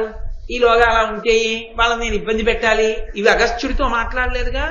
పెద్దల దగ్గర వినయం అంటే వాళ్ళు చెప్పిన మాట వినడం. కాబట్టి అలాగే వంగి ఉండిపోయాడు వింధ్యుడు. దక్షిణ దిక్కుకి వెళ్ళిపోయిన అగస్త్యుడు తిరిగి రాలేడు, దక్షిణ దిక్కును ఉండిపోయాడు. అందుకే శ్రీకాళహస్తి క్షేత్రం అంత అద్భుతమై మహానుభావుడు ఆ భగీరథుడు గంగానదిని ఎలా తీసుకొచ్చాడో అలా దేవలోకంలో బ్రహ్మగారి యొక్క అనుగ్రహంతో సువర్ణముఖరీ నదిని తీసుకొచ్చాడు. తీసుకొచ్చి శ్రీకాళహస్తి పక్క నుంచి ప్రవహింపచేశాడు అగస్త్య మహర్షి. అంతటి మహానుభావుడు. ద్రవిడ వ్యాకరణాన్నంతటినీ ఆయనే నిర్ణయం చేశాడంటారు. ద్రవిడ దేశం అంతటా కూడా కావేరీ నది ప్రవహించడానికి కారణం ఆయనే. అందుకే అగస్త్య మహర్షి అంటే తమిళ దేశంలో ఒక ప్రత్యేకమైన గౌరవం వాళ్ళందరికీ. నేను తాగుతున్న నీళ్లు ఆయనే తెచ్చాడు. మనకి గౌతముడు గోదావరి ఇచ్చాడని ఎక్కడా గౌతముడికి విగ్రహం పెట్టకపోయినా, ఏం పూజ చేయకపోయినా, కృతజ్ఞులమై గోదావరి నీళ్లు తాగేసినా తమిళ దేశం వాళ్ళు అలా చేయరు. వాళ్ళు అగస్త్యుణ్ణి పరమ గౌరవిస్తారు, కావేరీ నదిని తీసుకొచ్చిన వాడు అని. కాబట్టి ఆయన అలా లోకానికి మళ్ళీ సూర్యచంద్రుల యొక్క గతులను కల్పించినటువంటి వాడు. అంతటి మహానుభావుడయా. కాబట్టి సముద్రాన్ని ఎందుకు పానం చేయలేడు? తాగుతాడు అని దేవతలు అనుకుంటూ వెళ్ళారయ్యా ధర్మరాజా అని రోమస మహర్షి చెప్తే, ఇప్పుడు చెప్పండి సముద్రపానం ఎలా చేశాడు అన్నాడు. ఇప్పుడు ఈ దేవతలందరూ వెళ్ళి ఆయనతో మొరబెట్టుకున్నారు అగస్త్యుడితో. అమరులు కాలకేయకృతమైన జగద్భయమెల్ల చెప్పి ఉత్తమమునినాథ తత్ప్రతివిధానము చేసి జగంబు కావ చిత్తము కలదేని విభ్రమమద భ్రతరంగ మహార్ణవంబు పానము తగచేసి చేయుము ఘనంబుగ మాకు మనఃప్రమోదమున్. నువ్వు లోకములన్నిటినీ రక్షించాలి అని అనుకుంటే కాలకేయాదులు సముద్రపు అడుగున దాక్కున్నారు కనుక వాళ్ళు మాకు కనపడితే కాని సంహరించలేం గనక భయంకరమైనటువంటి తరంగములతో ఉన్న ఆ సముద్రాన్నంతటినీ నువ్వు పానము చెయ్యవలసింది అని అగస్త్య మహర్షిని అడిగారు. వెంటనే అగస్త్య మహర్షి అందరు చూచుచుండగ మహబ్ధిజలంబుల త్రావే విష్టపానందకరుండు అగస్త్యుడు అఘనాశుడు అట్లు పయోధి రిక్తమైనంది మీ కూర్మ కర్కటక నక్ర భుజంగ చయంబుతో భయం బందుచు కాలకేయులు బయల్పడితో చిరి దాని లోపలం. ఆయన రెండైతే సముద్రాన్ని తాగేస్తానని గబగబా సముద్రం దగ్గరికి వెళ్ళాడు. ఎవరొస్తారులే అనుకున్నారు, వాళ్ళు లోపల ఉన్నారు. అసలు ఊహిస్తారేడు సముద్రాన్ని తాగేవాడు వాడు వస్తాడని. ఆయన చటుక్కున వెళ్ళి ఆచమనం చేశాడంటారు. ఆయన చేయలేదు. ఎందుకంటే ఆచమించాలి అంటే 3 మాటలు పుచ్చుకోవాలి.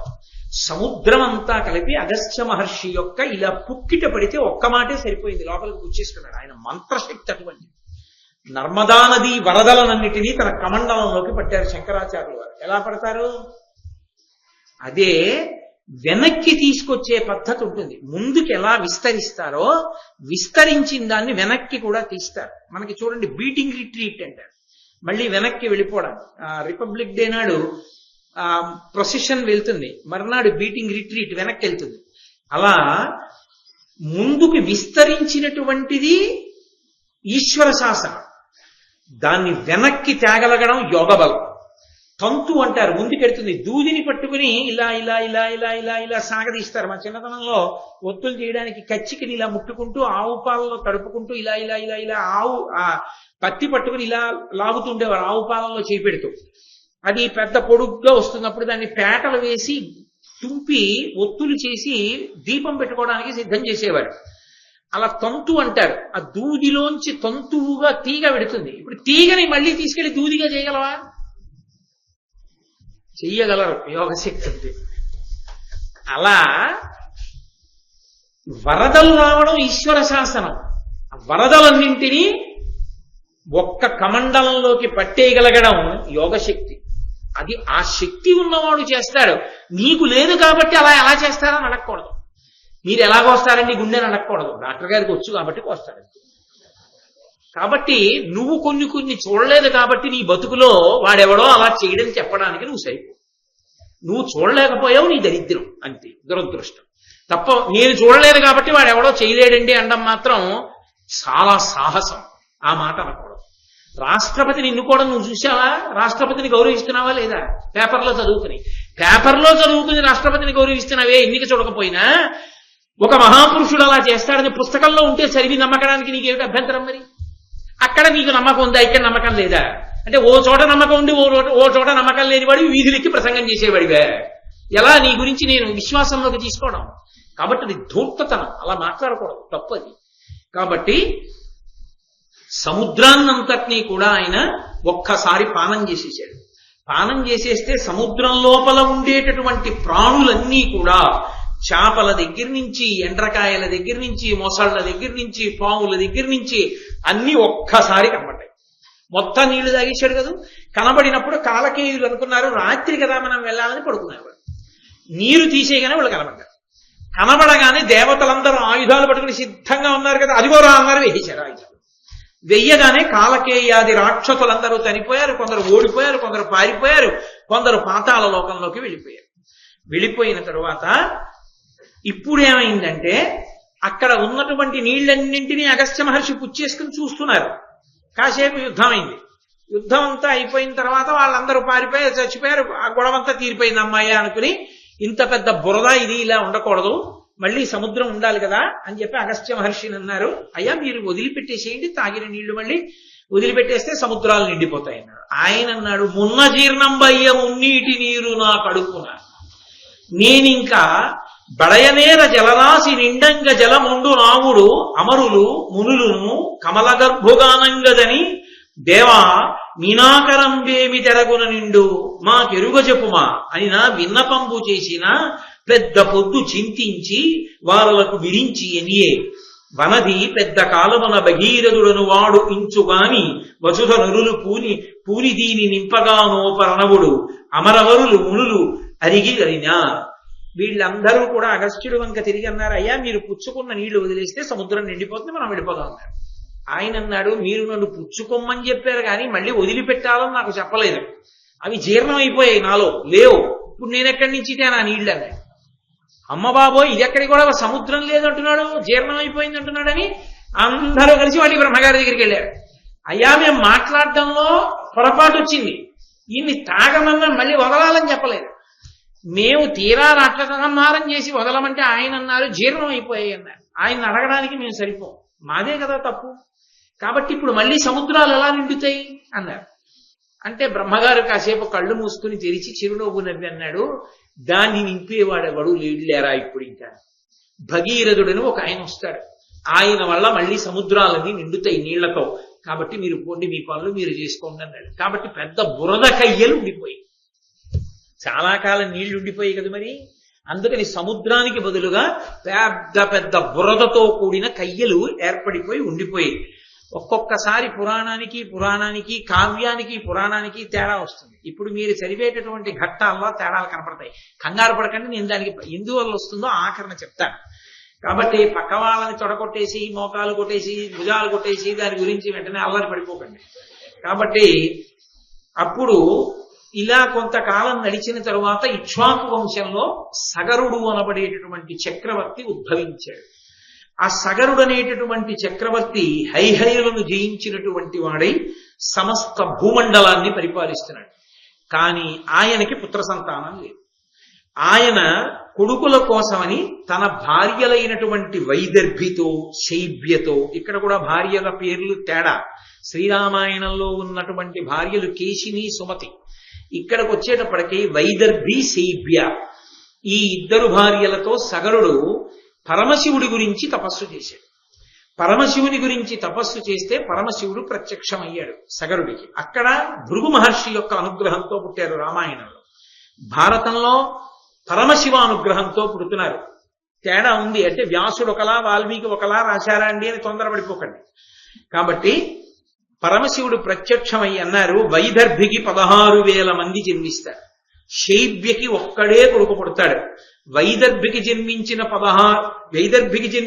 60,000 మంది కుమారులు కూడా ఒక్కసారే మరణిస్తారు. 60,000 మంది జన్మించి ఈ శైబ్యకి జన్మించినటువంటి ఒక్క కుమారుడు వంశకర్త అవుతాడు, వంశం నిలబడడానికి కారణం అవుతాడు అని చెప్పాడు. కొంతకాలం అయిపోయింది.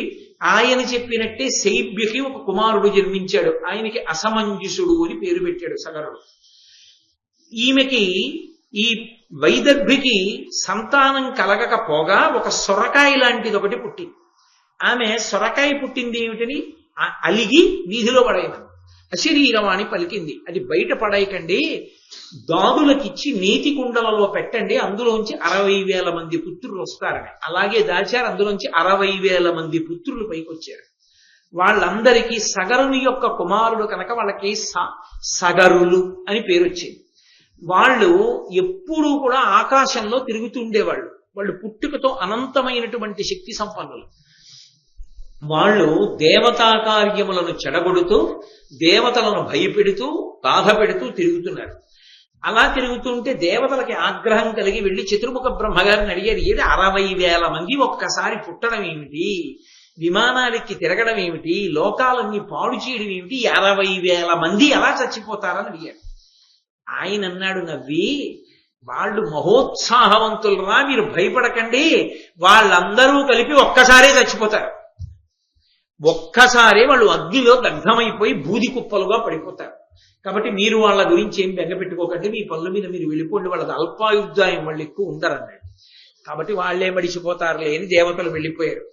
వెళ్ళిపోయిన తరువాత సగర చక్రవర్తి అశ్వమేధయాగం చేస్తాను అని సంకల్పం చేశాడు. ఆయన అశ్వమేధయాగం చెయ్యడానికి సంకల్పం చేసి గుర్రాన్ని విడిచిపెట్టాడు. అశ్వమేధయాగం చెయ్యాలనుకున్న వాళ్ళు గుర్రాన్ని విడిచిపెడతారు. విడిచిపెడితే ఆ గుర్రం ఎటు వెళ్ళిందో అటుగా వెళ్ళాలి. వెళ్ళి ఆ గుర్రాన్ని ఎవరో అపహరించకుండా కాపాడాలి. అది తిరిగి వచ్చే వరకు దాన్ని రక్షించాలి. ఎప్పుడైనా ఒక నియమం ఉంటుంది. ఆ నియమం ఏమిటంటే, ఒక యాగం కానీ ఒక యజ్ఞం కానీ చేసేటప్పుడు అది పూర్తయ్యే పర్యంతము పీటల మించి లేచిపోయి ఊరు విడిచిపెట్టి వెళ్ళిపోకూడదు, ఇంకొక పని మీద వెళ్ళిపోకూడదు.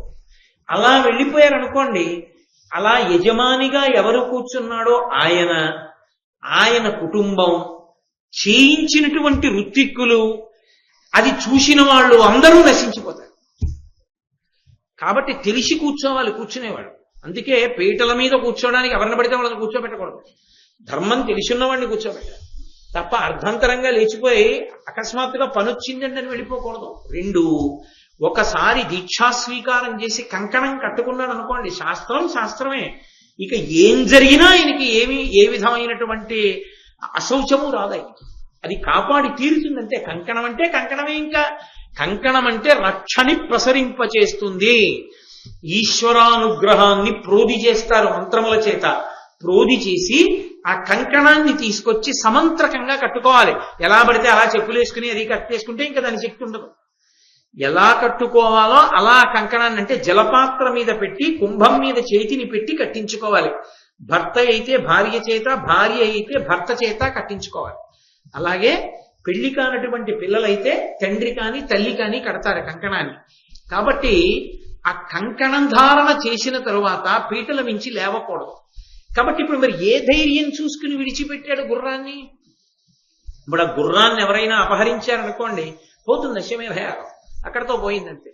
ఇప్పుడు యాగము చేస్తానని సంకల్పం చేసి యాగం చెయ్యలేకపోతే ప్రాయశ్చిత్తం చేసుకోవాలి.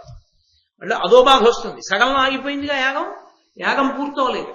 యజ్ఞ భంగము, యాగము పూర్తవకుండా ఉండడము క్షేమకరములు కావు. యాగం పూర్తయిపోవాలి. అందుకే దక్షయజ్ఞ ధ్వంసం చేసిన పరమశివుడంతటి వాడు మళ్ళీ దక్షుడికి ప్రాణం ఇచ్చి మేకతలకాయ పెట్టి, ఒరే వెళ్ళి కూర్చుని ఆ యజ్ఞం పూర్తి చేసేయన్నాడు. మన దక్షారామంలోనే జరిగింది దక్షయజ్ఞం. దాని పేరు దక్షారామం. కర్మకాలేది ద్రాక్షారామం అయింది. ద్రాక్షారామం కాదది, అది దక్షారామం, దక్షుని యొక్క ఆరామం. కాబట్టి ఆ దక్షుని యొక్క యజ్ఞాన్ని భంగం చేసిన పరమశివుడే యజ్ఞం పూర్తయిపోయేలా అనుగ్రహించాడు. కాబట్టి యజ్ఞ దీక్ష తీసుకుని పీటల మీద కూర్చున్నవాడు లేవకూడదు ఏ కారణానికి. అంటే ఇప్పుడు గుర్రం కనపడకుండా పోతే లేవచ్చా? లేవకూడదు. అది కూడా ఒక పరీక్షకి లోనవుతుంది. ఎంత నిలబడతాడు ధర్మానికి చూద్దాం అని పరీక్షకి లోనవుతారు ఒక్కొక్కసారి. అది తట్టుకోగలిగినటువంటి వాడై ఉండాలి. అందుకని సగర చక్రవర్తి కూర్చున్నాడు పీటల మీద, అశ్వమేధయాగం మొదలుపెట్టారు, గుర్రాన్ని విడిచిపెట్టాడు. ఆ గుర్రం తిరుగుతోంది భూమండలం మీద. సగర చక్రవర్తి గుర్రంగా పట్టగలిగిన వాడెవరు అనుకున్నాడు. అది ఈ ఇంకిపోయినటువంటి సముద్రాలున్న ప్రాంతంలోకి వెళ్ళి అంతర్ధానం అయిపోయింది. అంతర్ధానం అయిపోయిందన్న మాటకి గుర్తు ఏమిటి? దేవతలే చేశారని గుర్తు. దివు అంటే తేజస్సు జ్యోతిస్వరూపులైనటువంటి వాళ్ళు చేశారు. ఎందుకు చేశారు? దానికి ఒక కారణం ఉంటుంది. కారణం లేకుండా వాళ్ళు చేయరు. వాళ్ళు దాన్ని తీసేశారు. తీసేస్తే మళ్ళీ ఎక్కడో పెట్టేశారు. అది ఎక్కడ పెట్టారో తెలుసుకోవాలి ఇప్పుడు, లేకపోతే యజ్ఞం పూర్తవదు. కాబట్టి సగర చక్రవర్తి లేవచ్చా పీట్ల మించి? లేవకూడదు. కాబట్టి ఆయన అన్నాడు, ఒరే నాకు పరమ దక్షులైనటువంటి వారు, శక్తివంతులైన వాళ్ళు 60,000 మంది కొడుకులు ఉన్నారు కదరా మీరు. కాబట్టి మీరు ఓ సగరులారా, మీరు 60,000 మంది వెళ్ళి గుర్రాన్ని వెతకండి ఎక్కడుందో అన్నాడు. వాళ్ళు భూమండలాన్ని అంతటినీ వెతికేశారు. ఎక్కడా గుర్రం కనపడలేదు.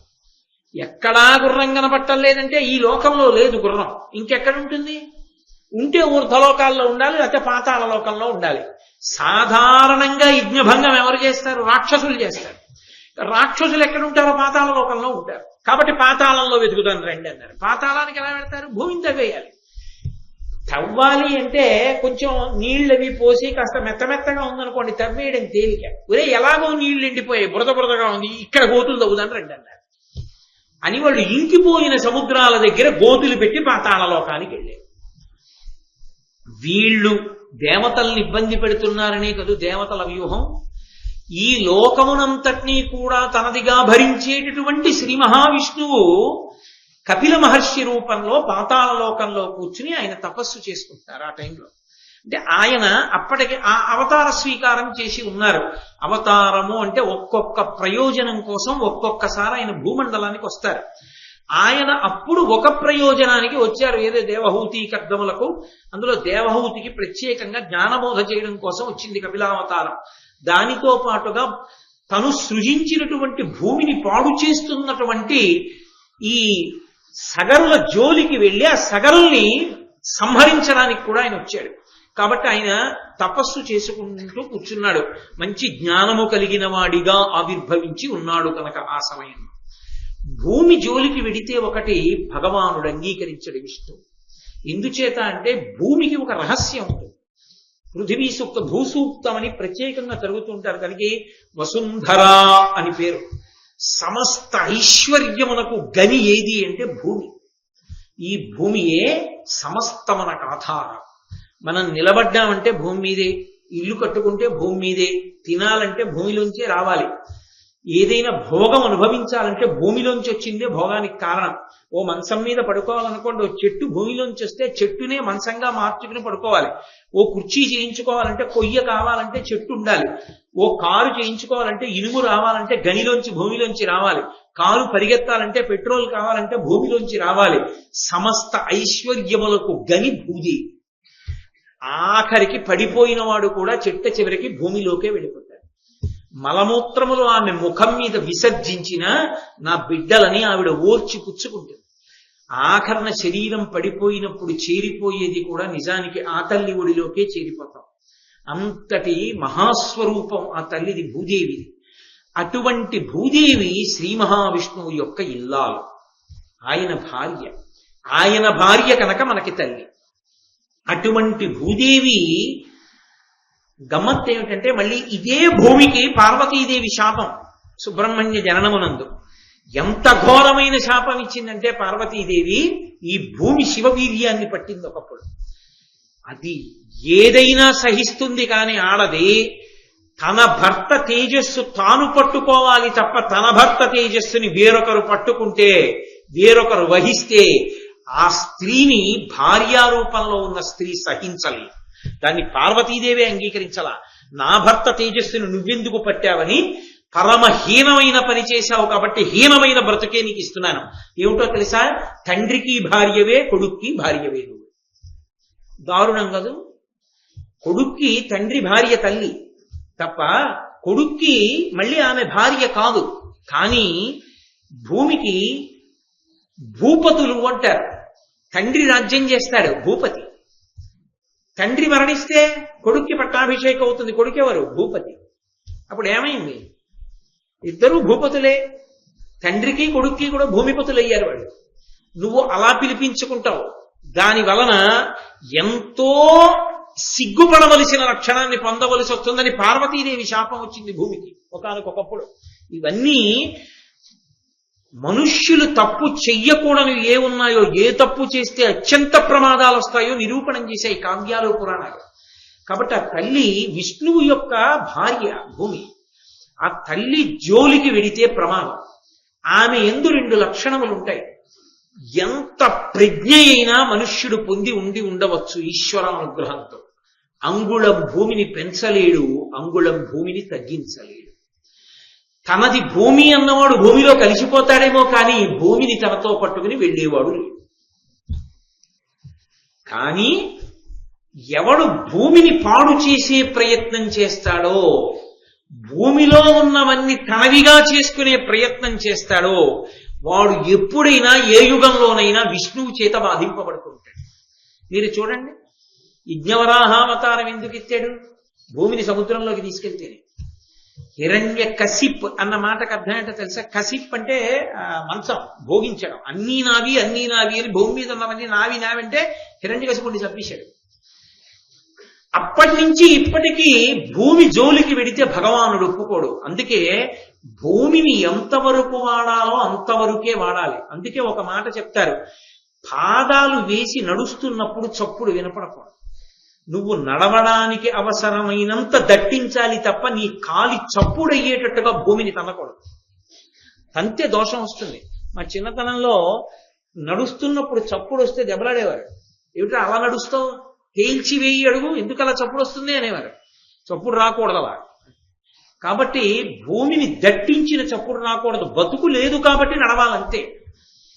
అది ఆ భూమి అన్నపూర్ణాతత్వాన్ని పొందుతుంది. జనులు పెరగనివ్వండి, జంతువులు పెరగనివ్వండి, పక్షులు పెరగనివ్వండి, ఎన్ని పెరిగినా అదే భూమి ఆహారాన్ని ఇస్తుంది. అదే భూమి నివాసయోగ్యం అవుతుంది. అదే భూమి అన్నం పెడుతుంది. భూమి పెరగక్కర్లేదు. అది భూమికి ఉన్న గొప్పతనం.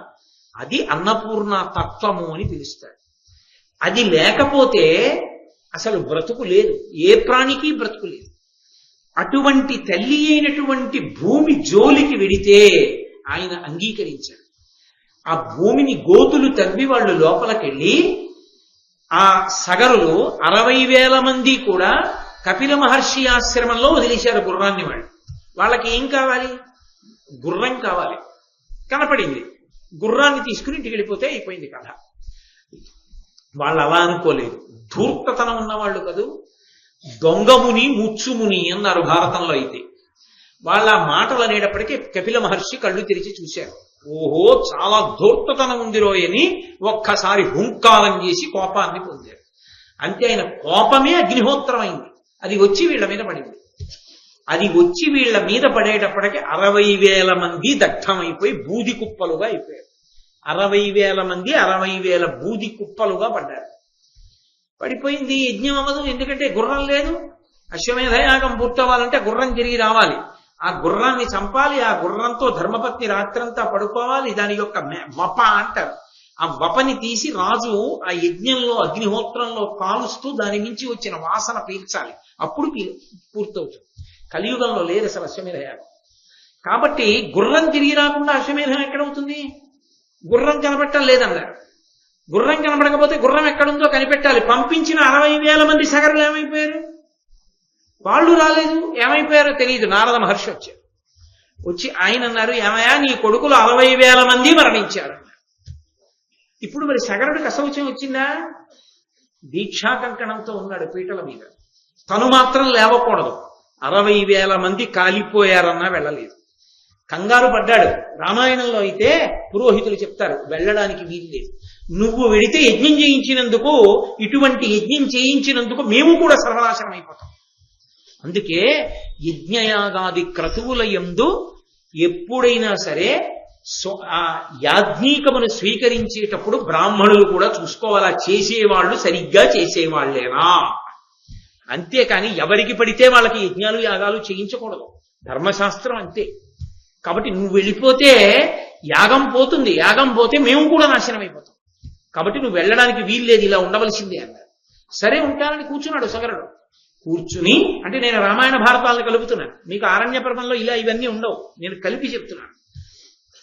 చెప్పి ధర్మశాస్త్రం వరకు ఏ యుగందైనా ఏ కల్పంలోదైనా ఒకటే అవుతుంది. కాబట్టి ఇప్పుడు ఆయన అంశుమంతుణ్ణి పిలిచాడు మనవణ్ణి. పిలిచి, ఒరే నాయనా, మీ నాన్న అసమంజసుడు నా కొడుకు, కానీ వాడు సరయూ నదిలో పిల్లలందరినీ తోసేస్తుండేవాడు, తోసేసి నవ్వుతూ ఉండేవాడు. ప్రజలందరూ వచ్చి నాకు చెప్పారు, మీ అబ్బాయి పిల్లలందరినీ నదిలో తోసేసి నవ్వుతున్నాడని. నా కొడుకైనా ధర్మం తప్పితే తప్పే కనుక వెలివేశాను రాజ్యం నుంచి. అది మహారాజు అంటే ఆ రోజుల్లో. వింటున్నాడు ధర్మరాజు. వెలివేశాను రా, అందుకని మీ నాన్న రాజ్యం వదిలిపోయాడు. 60,000 మంది మీ తండ్రులు కాలిపోయారు, బూది కుప్పలైపోయారు కపిల మహర్షి ఆగ్రహ జ్వాలలలో. కాబట్టి ఒరే నాయన, నువ్వు వెళ్ళి ఆ యాగాశ్వాన్ని తీసుకురారా, వస్తే పూర్తవుతుందిరా మన యజ్ఞం అన్నాడు. అంటే అప్పుడు అంశుమంతుడు బయలుదేరి ఈ ఎండిపోయినటువంటి సముద్రాల యందు సగరులు తవ్వినటువంటి గోతుల గుండా పాతాళలోకాన్ని చేరి కపిల మహర్షి ఆశ్రమానికి వెళ్ళి కపిల మహర్షికి నమస్కరించి వినయంతో భక్తితో ఆయనకి అంజలి ఘటించి గుర్రాన్ని తీసుకెళ్లిపోతానని అడిగారు. చాలా సంతోషించి, ఒరే నాయనా, నీ వంశంలో పుట్టినటువంటి వాడు సాగరములు నిండడానికి కారణమవుతాడు, మళ్ళీ నువ్వు ఈ యజ్ఞం పూర్తవడానికి కారణం అవుతావు, కాబట్టి తీసుకువెళ్ళు అన్నారు. అప్పుడు ఆ గుర్రాన్ని తీసుకుని మళ్ళీ ఆ అంశుమంతుడు సగరుడు యజ్ఞం చేస్తున్న ప్రదేశానికి వచ్చి యజ్ఞాన్ని పూర్తి చేయించాడు. పీటల మించి పైకి లేచినటువంటి సగర చక్రవర్తి చాలా సంతోషించి ఈ ఎండిపోయినటువంటి సముద్రం ఏదుందో దాని అధిష్టానమైనటువంటి సగరుణ్ణి దత్తత తీసుకున్నాడు తన కొడుగ్గా. అందుకని సముద్రములు సాగరములు అని పేరు పొందాయి. సగర చక్రవర్తి దత్తత తీసుకున్నాడు కాబట్టి సముద్రాల్ని సాగరములయ్యాయి భారతం ప్రకారం. కాబట్టి అవి సాగరములైతే ఆ తర్వాత సగర చక్రవర్తి వెళ్ళిపోయాడు, అంశుమంతుడు వెళ్ళిపోయాడు, దిలీపుడు వెళ్ళిపోయాడు. దిలీపుడు కొడుకు భగీరథుడు రాజ్యానికి వచ్చాడు. ఈ వెళ్ళిపోయిన వాళ్ళందరూ అంటే రాజ్యం చేసి పట్టాభిషేకం చేసుకుని ప్రజల్ని పరిపాలించి కొన్ని వేల సంవత్సరాలుండి వానప్రస్థానికి వెళ్ళి భార్యతో తపస్సు చేసుకుని శరీరాన్ని విడిచిపెట్టి ఉన్నత లోకాలకి వెళ్ళిపోయినటువంటి వాళ్ళందరూ బాధపడేవారు. అయ్యో, మాకు సంబంధించినటువంటి పూర్వీకులు పితృదేవతలు బూది కుప్పలై పడిపోయారు 60,000 మంది. ఈ 60,000 మందిని మేము ఉద్ధరించలేకపోయాం. ఎలా? వాళ్ళని ఉద్ధరించేటటువంటి అవకాశం ఏమైనా ఉందా అనుకునేవారు, ఏమీ చెయ్యలేక వెళ్ళిపోయారు. భగీరథుడి యొక్క కాలం వచ్చింది. భగీరథుడు ఎలాగైనా సరే గంగని తీసుకొస్తే తప్ప తన వంశంలో ఇతపూర్వం శరీరం విడిచిపెట్టినటువంటి వాళ్ళు ఉన్నతగతులు పొందరని ఆయన తపస్సు మొదలుపెట్టాడు. వాళ్ళకి ఈయన అందించినటువంటి నీరు వెళ్ళదు. లోకంలో దానికి ఒక ప్రత్యేకమైనటువంటి ధర్మశాస్త్రం. ఎందుకని అంటే అందరికీ ఇచ్చినట్టుగానే ఈ సగరులకు కూడా జలతర్పణం చేస్తే నీళ్లు అందవా అంటే అందవు. ఉగ్రభూతముల చేత చెనకబడిన, బ్రాహ్మణ శాపం చేత హతులైన, విష సర్పముల చేత కరవబడి మరణించిన ఈ భూలోకంలో ఉన్నటువంటి జలములతో తర్పణం చేస్తే వాళ్ళకి అందవు. అందక వాళ్ళు దాహంతో కొట్టుకుంటూ ఉగ్రభూతాలై తిరుగుతూ ఉంటారు. వాళ్ళు ఉద్ధరింపబడాలి అంటే మళ్ళీ వాళ్ళ కోసం ప్రత్యేకమైనటువంటి దివిలో ఉన్న జలములు కావాలి. అందుకని గంగావతరణం అవసరమైంది. ఆయనకి ఏం పోయింది? ఎప్పుడో పోయారు వాళ్ళు. మనకెందుకు లేరానికి వచ్చిన రాజ్య పరిపాలన చేసుకోవచ్చు. అరే, మా వంశంలో పుట్టిన వాళ్ళు ఇన్ని తరాలు దాటిపోతున్నాయి, వాళ్ళకి జలతర్పణ చేసిన వాడు లేడు, వాళ్ళకి నీళ్లు లేవు, వాళ్ళు ఉన్నతగతులు పొందలేదు, అలా తిరుగుతున్నారు దాహంతో. వాళ్ళ కోసం ఇప్పుడు దివిజగంగా కిందకి రావాలి. అందుకోసం మొదలుపెట్టాడు. అంటే పూర్వీకుల కోసం, తాతల కోసం, ముత్తాతల కోసం ఎంత పరితపించేవారో, శ్రాద్ధ కర్మకి ఎంత విలువ ఉన్నదో, తాను బతకడం కాదు, తన ముందు శరీరాన్ని విడిచిపెట్టినటువంటి పెద్దల మీద గౌరవాన్ని ఎంత నిలబెట్టుకునేవారో చెప్తున్నాడు రోమశ మహర్షి. వింటున్నాడు ధర్మరాజు గారు. అబ్బా, ఇదేనమాట గౌరవం అంటే, ఇదేనమాట బ్రతుక్కి తాత్పర్యం అంటే. కాబట్టి ఇప్పుడు ఆయన గంగమ్మ గురించి తపస్సు మొదలుపెట్టాడు. సతత కృతోపవాసముల శాఖ ఫలోదకమూల పారణ వ్రతముల దేవ పూజల నపాల చపంబుల చేసి నిష్టతో అతుల తపంబు చేస నమరాపక దుర్వికి తెచ్చు వెట్కతో ధృతియుతుడై దిలీపకుల దీపుడు దివ్య సహస్రవర్షములు. దివ్యమైనటువంటి సంవత్సరములు కొన్ని వేల పాటు అపారమైనటువంటి తపస్సు చేస్తూ కొన్నిసార్లు కేవలము ఆకులు తింటూ, కొన్నిసార్లు కాయలు తింటూ, కొన్నిసారి పళ్ళు తింటూ, కొన్ని వ్రతాలు చేస్తూ, పూజలు చేస్తూ అపారమైన నిష్ఠతో కొన్ని వేల దివ్య సంవత్సరములు తపస్సు చేస్తే గంగమ్మ ప్రత్యక్షమైంది. దివిజ గంగ. అప్పటికి భూమండలంలో గంగ లేదు. ఆమె ప్రత్యక్షమై అడిగింది భగీరథుణ్ణి, ఏం కావాలని అడిగింది.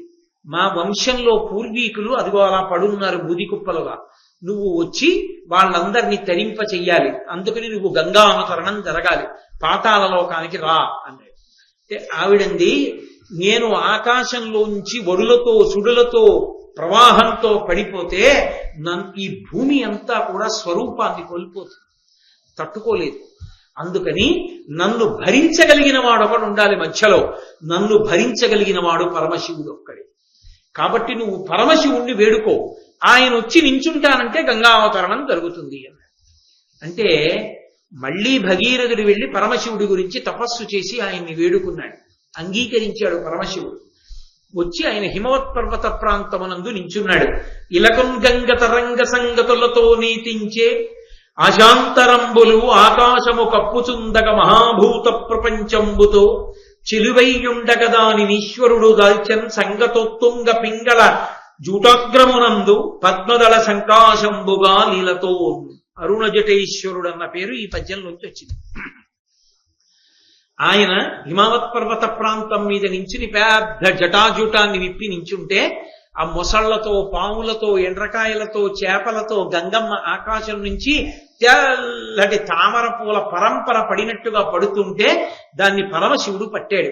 ఆ పరమశివుని శరీరానికి తగిలి ఆయన యొక్క జటాజూటం ఎర్రగా కనపడుతుంటే అక్కడి నుంచి ఆయన ఒంటినంతటిని తడుపుతూ కింద పడి గంగా ప్రవాహం భగీరథుడి వెంట బయలుదేరి పాతాళ లోకానికి చేరి ఆ పాతాళ లోకంలో ఉన్నటువంటి సగర చక్రవర్తి యొక్క కుమారులైన 60,000 మంది సగరుల యొక్క శరీరములు కాలిపోయినప్పుడు ఏర్పడినటువంటి బూది కుప్పల నుంచి ప్రవహిస్తూ వెళ్లిన కారణం చేత సగరులకు జలతర్పణం లభించి వాళ్ళు ఉన్నత లోకాల్ని పొందారు.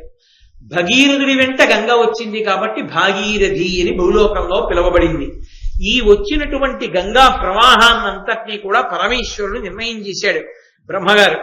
ఈ గంగా ప్రవాహం అంతా కూడా చిట్ట చివరికి వెళ్ళిపోయి ఎక్కడ గోతులు తవ్వితే ఎక్కడ సాగరముల యందు అగస్త్య మహర్షి వెళ్లి నీళ్లు తాగేస్తే నీళ్లు ఇంకిపోయాయో అక్కడికి వెళ్లి గంగాజలములన్నీ పడిపోవాలి. ఈ గంగా నదీ జలములతో పాటు ఇతర నదీ జలములన్నీ కూడా సాగరమునందు కలిసిపోతాయి. ఈ నదీ జలములన్నీ సాగరంలో పడిపోతే మళ్ళీ సాగరములు నీటితో నిండిపోతాయి అన్నాడు. అందుకని భగీరథుడి కారణంగా వచ్చినటువంటి గంగ యొక్క జలములు చిట్ట చివరికి సాగరాన్ని చేరుకున్నాయి. చేరుకున్న కారణము చేత సాగరము మళ్ళీ నీటితో నిండిపోయింది. సాగరులకు సద్గతిగా సాగరమున కట్టుసలిల సంపూర్ణముగా భూగతయై భాగీరథి భాగీరథ కీర్తి భువన పంక్తుల నించెన్. ఆ విధంగా భగీరథుడి వెనక వచ్చినటువంటి ఆ గంగ ప్రవహించి ప్రవహించి ప్రవహించి వెళ్ళి చిట్ట చివరికి ఆ సాగరమునందు చేరిపోతే ఆ సముద్రములు నిండిపోయిన దగ్గర మళ్ళీ కథ పూర్ణమై యథాస్థితికి చేరుకుంది. దానితో కాలకేయాదుల యొక్క వధ పూర్తయింది, సముద్రములు నిండడం పూర్తయింది. ఇంత కథ నడవడానికి కారణం అదిగో అగస్త్య మహర్షయ, ఆయన వలన ఇంత పెద్ద కథ నడిచింది. అంతటి మహానుభావుడయ్యా అగస్త్యుడంటే అదిగో అగస్త్యుడు నివసించినటువంటి ఆశ్రమం. వెళ్ళి అక్కడ కూర్చుని చక్కగా ఆచమనం చేసి కాసేపు జపం చేసుకుని సాత్వికాహారం తీసుకో. అటువంటి మహానుభావుడు తిరుగాడిన ఆశ్రమ ప్రాంగణంలో తిరగడం కూడా జీవితానికి అద్భుతమైనటువంటి ఉన్నతి. కాబట్టి నువ్వు అక్కడికి వెళ్ళవలసింది అని ధర్మరాజు గారికి చెప్తే పరమ సంతోషంగా ధర్మరాజు గారు అగస్త్యాశ్రమ సందర్శనాన్ని చేశారు. అయితే మీ అందరికీ ఇందులో ఒక పెద్ద అనుమానం. శ్రీరామాయణంలో ఉన్నటువంటి గంగావతరణానికి మహాభారతంలో చెప్పినటువంటి గంగావతరణానికి భేదం వచ్చింది కదా, ఇలా తేడా ఎందుకు వచ్చింది అని. ఇదే కాదు, భారతంలో రామాయణ కథ కూడా వస్తుంది. రామాయణ కథలో కూడా తేడా వస్తుంది. ఎందుకు వస్తుంది అంటే లక్ష్మణుడు కుంభకర్ణుణ్ణి చంపాడు అని ఉంటుంది, రాముడు రావణాసురుణ్ణి చంపాడు, లక్ష్మణుడు కుంభకర్ణుణ్ణి చంపాడు అని ఉంటుంది. రామాయణంలో రావణ కుంభకర్ణులు ఇద్దరిని రాముడే చంపాడు. భారతంలో కుంభకర్ణుణ్ణి లక్ష్మణుడు చంపాడు, రావణాసురుణ్ణి రాముడు చంపాడు. అదేమిటండి, వ్యాసుల వారు వ్రాసింది నిజమా, వాల్మీకి వ్రాసింది నిజమా? వ్యాసుడికి వాల్మీకి ఎందుకు వచ్చింది ఈ తేడా అని ఒక పెద్ద అనుమానం ఒకటి ఉంటుంది సహజంగా భారతం చదివేటప్పుడు. అంటే మీకు ఉండదు, ఎందుకంటే మీరందరూ ప్రాజ్ఞులు, బాగా ఈ విషయాన్ని పరిశీలన చేసిన వారు కాబట్టి. కానీ ఏదో ఆర్తితో నేను ఒక మాట మీతో అనడం అంతే. ఎందుకని అంటున్నాను అంటే, కల్పాంతర భేదము అని ఒకటి ఉంటుంది. కల్పములు మారుతుంటాయి. కల్పములు మారుతున్నప్పుడు ఆ కల్పాంతర భేదమునందు ఇదే కథ నడుస్తుంటుంది. నడుస్తున్నప్పుడు అదే పేర్లతో రాజులు వాళ్ళు వస్తుంటారు. ఇదే స్థాయిలో నడుస్తుంటాయి ఘట్టాలు. నడుస్తున్నప్పుడు వధా ప్రక్రియ మారుతుంటుంది, పేర్లు మారుతుంటాయి. కొన్ని పేర్లు అలా ఉండిపోతాయి, కొన్ని పేర్లు మారిపోతుంటాయి. అంటే కథాక్రమంలో పేర్లు మారుతున్నాయంటే అప్పుడు జరిగిన విశేషం కూడా వేరే తప్ప కేవలం పేర్లు ఒకటి మార్చి వాళ్ళనే అలా ఉంచారని కాదు. ఇదే విషయం జరిగింది, కానీ అక్కడ జరిగింది వేరు, ఇక్కడ జరిగింది వేరు. మీకు నేను తేలిగ్గా చెప్పాలంటే ఒకటే, అదే సమయానికి అమెరికాలో ఓ పిల్లాడు పుట్టాడు, ఏదో పేరు పెట్టారు, మనం ఉచ్చరించడం కూడా కష్టం, పెట్టారు. ఇక్కడ ఓ పిల్లాడు పుట్టాడు, దేవదత్తుడు అని పేరు పెట్టాడు. ఇక్కడ పిల్లవాడే పుట్టాడు, అక్కడ పిల్లవాడే పుట్టాడు, వాడికో పేరెట్టారు, వీడికో పేరెట్టారు. ఇద్దరూ ఒక దేశమునందు, ఒక కాలమునందు, ఒక సమయమునందు పుట్టిన ఇద్దరి పేర్లు వేరైనట్లుగా వేరువేరు కథలుండగా ఎలా ఉంటుందో అలా కాదు. కల్పాంతర భేదము అన్న మాటకు అర్థం ఏంటంటే, ఇప్పుడు శ్వేతవరాహ కల్పం నడుస్తోంది. ఇత పూర్వం జరిగినటువంటి కల్పాలలో ఉండేటటువంటి యుగాలలో ఇదే కథ జరుగుతుంది ఇలాగే. కానీ అప్పుడు ఉన్న సగరుని యొక్క భార్యలు వేరు కాబట్టి ఆ పేర్లు నిజం. అప్పుడు పుట్టిన పిల్లలు శివానుగ్రహంగా పుట్టిన వాళ్ళు కాబట్టి ఆ కథ వేరు, ఈ కథ వేరు. అందుకని వ్యాసుడిది కల్పాంతర కథ, వాల్మీకిది ఒక కల్పాంతర కథ. అందుకని ఇద్దరిది సత్యాలే తప్ప ఇద్దరిది ఎవరిదో ఒకటి సత్యం ఒకటి అసత్యం అని తీర్పు చెప్పకూడదు. ఇది భారతంలోనిగా, రామాయణంలోది రామాయణంగా అర్థం చేసుకోవాలి. రెండు కల్పాంతర భేదాలు ఉన్న కథలని పెద్దలందరూ వ్యాఖ్యానాల్లో అదే మాట చెప్పారు. కాబట్టి ఆ విషయాన్ని దృష్టిలో పెట్టుకున్నప్పుడు వ్యాసుడు తప్ప వాల్మీకి తప్ప అన్న మాట రానే రాదు. ఇద్దరివి సత్యాలే, కల్పాంతర భేదంలో ఉన్న కథలు కనుక. కాబట్టి తరువాతి కాలంలో అదిగో ఆ విశ్వామిత్ర మహర్షి యొక్క ఆశ్రమ ప్రాంగణం దగ్గరికి వెళ్ళారు. వెళ్ళి అదొక అద్భుతం. ఆ విశ్వామిత్రుడి ఆశ్రమంలో ఇది విశ్వామిత్రుని ఆస్పదమిది కౌశికి అనంగ బరగినయది అల్లది ఋష్యశృంగుడను ముని హ్రదము అనవుడు ధర్మతనయుడమ్ముని కనియన్. ఆ విశ్వామిత్ర మహర్షి ఆశ్రమం, ఆయన ఆశ్రమానికి దగ్గరలో ప్రవహిస్తున్నటువంటి నది కౌశికీ నది. కాబట్టి ఆ నదికి ఆ విశ్వామిత్రుడికి ఎంతో అనుబంధం ఉంది. ఆ ఆశ్రమ ప్రాంగణంలోకి నువ్వు ప్రవేశించి ఆ నదిలో స్నానం చేయవయ్యా, ఎంతో అభ్యున్నతిని పొందుతావంటే చాలా సంతోషంగా ధర్మరాజు గారు ఆ కౌశికీ నదిలో స్నానం చేసి విశ్వామిత్రుని యొక్క ఆశ్రమాన్ని దర్శనం చేశాడు. ఆ పక్కనే ఋష్యశృంగ సరోవరము అనబడేటటువంటి సరోవరం కనపడింది. అందులో కూడా స్నానం చేయి, అత్యద్భుతమైన సరోవరం, అది సామాన్యం కాదన్నాడు. ఎవరు? రోమశ మహర్షి. చేస్తాను, కానీ ఆ ఋష్యశృంగుడు ఎవరు, ఈ సరోవరం ఎందుకు వచ్చింది, అసలు ఆ ఋష్యశృంగుని యొక్క విశేషం ఏమిటి నాకు చెప్పవలసింది అన్నాడు. తప్పకుండా చెప్తాను, కానీ ఇప్పటికే చీకటి పడింది స్నానానికి, రేపు ప్రాతకాలంలో స్నానానికి ముందు కథ చెప్తాను, అప్పుడు విని స్నానం చేద్దువు గాని అన్నాడు రావణ మహర్షి. అనుకోండి కాసేపు అంటే దాని ఉద్దేశం రేపు సాయంకాలం 6:30 చెప్తాను. ఎందుచేత అంటే ఇప్పుడు నేను మొదలు పెట్టాను అనుకోండి, మీరు ఇంటికి వెళ్ళడం ఆలస్యం అయిపోతుంది. అదొక అద్భుతమైనటువంటి గాథ. అసలు నన్నయ్య గారి పద్యరచన అద్భుతం. ఆ ఋష్యశృంగుడు అంటే సామాన్యుడు కాడు. ఎంత గొప్పవాడంటే ఋష్యశృంగుడు అంటే, ఋష్యశృంగుడు ఉన్నటువంటి ప్రదేశం ఇప్పటికీ శృంగగిరిలో ఉంది. చిత్రం ఏంటంటే అక్కడ ఎవ్వరికి సంతానం నిలబడేది కాదు. చంద్రశేఖర భారతీ స్వామి వారు ధ్యానం చేసి చెప్పారు, అక్కడ ఋష్యశృంగుడు ఉన్నటువంటి ప్రదేశంలో పిల్లలు బ్రతకట్లేదు, కాబట్టి అక్కడ శాంతాదేవి విగ్రహాన్ని ప్రతిష్ఠ చెయ్యండి అని చెప్పారు. శాంతాదేవి విగ్రహాన్ని ప్రతిష్ఠ చేసిన తర్వాత అందరికీ పిల్లలు బతికారు. కిగ్గా అని ఇప్పటికీ మీరు శృంగేరి వెళ్తే చూడొచ్చు. ఆ ఋష్యశృంగుడు తపస్సు చేసిన ప్రదేశమే శృంగేరి క్షేత్రం ఇప్పటికీ. అసలు ఆ ఋష్యశృంగుడేమో, ఆ సరస్సేమో, దాని వైభవం ఏమిటో, అసలు ఆ విశేషాలు ఏమిటో రేపు సాయంకాలం 6:30 చక్కగా ఆదివారం కాబట్టి అందరం ప్రశాంతంగా వినొచ్చు. కృష్ణ పరమాత్మ పలికించినంత మేర రేపు మీకు పలికించి ఆ వివరాన్ని చెప్తాను. మంగళాశాసనపరై పదాచార్య పురోగమై సర్వైశ్య పూర్వైరాచార్యై సత్కృతాయాస్తు మంగళం. మంగళం కోసలేంద్రాయ మహనీయ గుణాత్మనే చక్రవర్తి తనూజాయ సర్వభౌమాయ మంగళం. సర్వం శ్రీ ఉమామహేశ్వర పరబ్రహ్మార్పణమస్తు. స్వస్తి.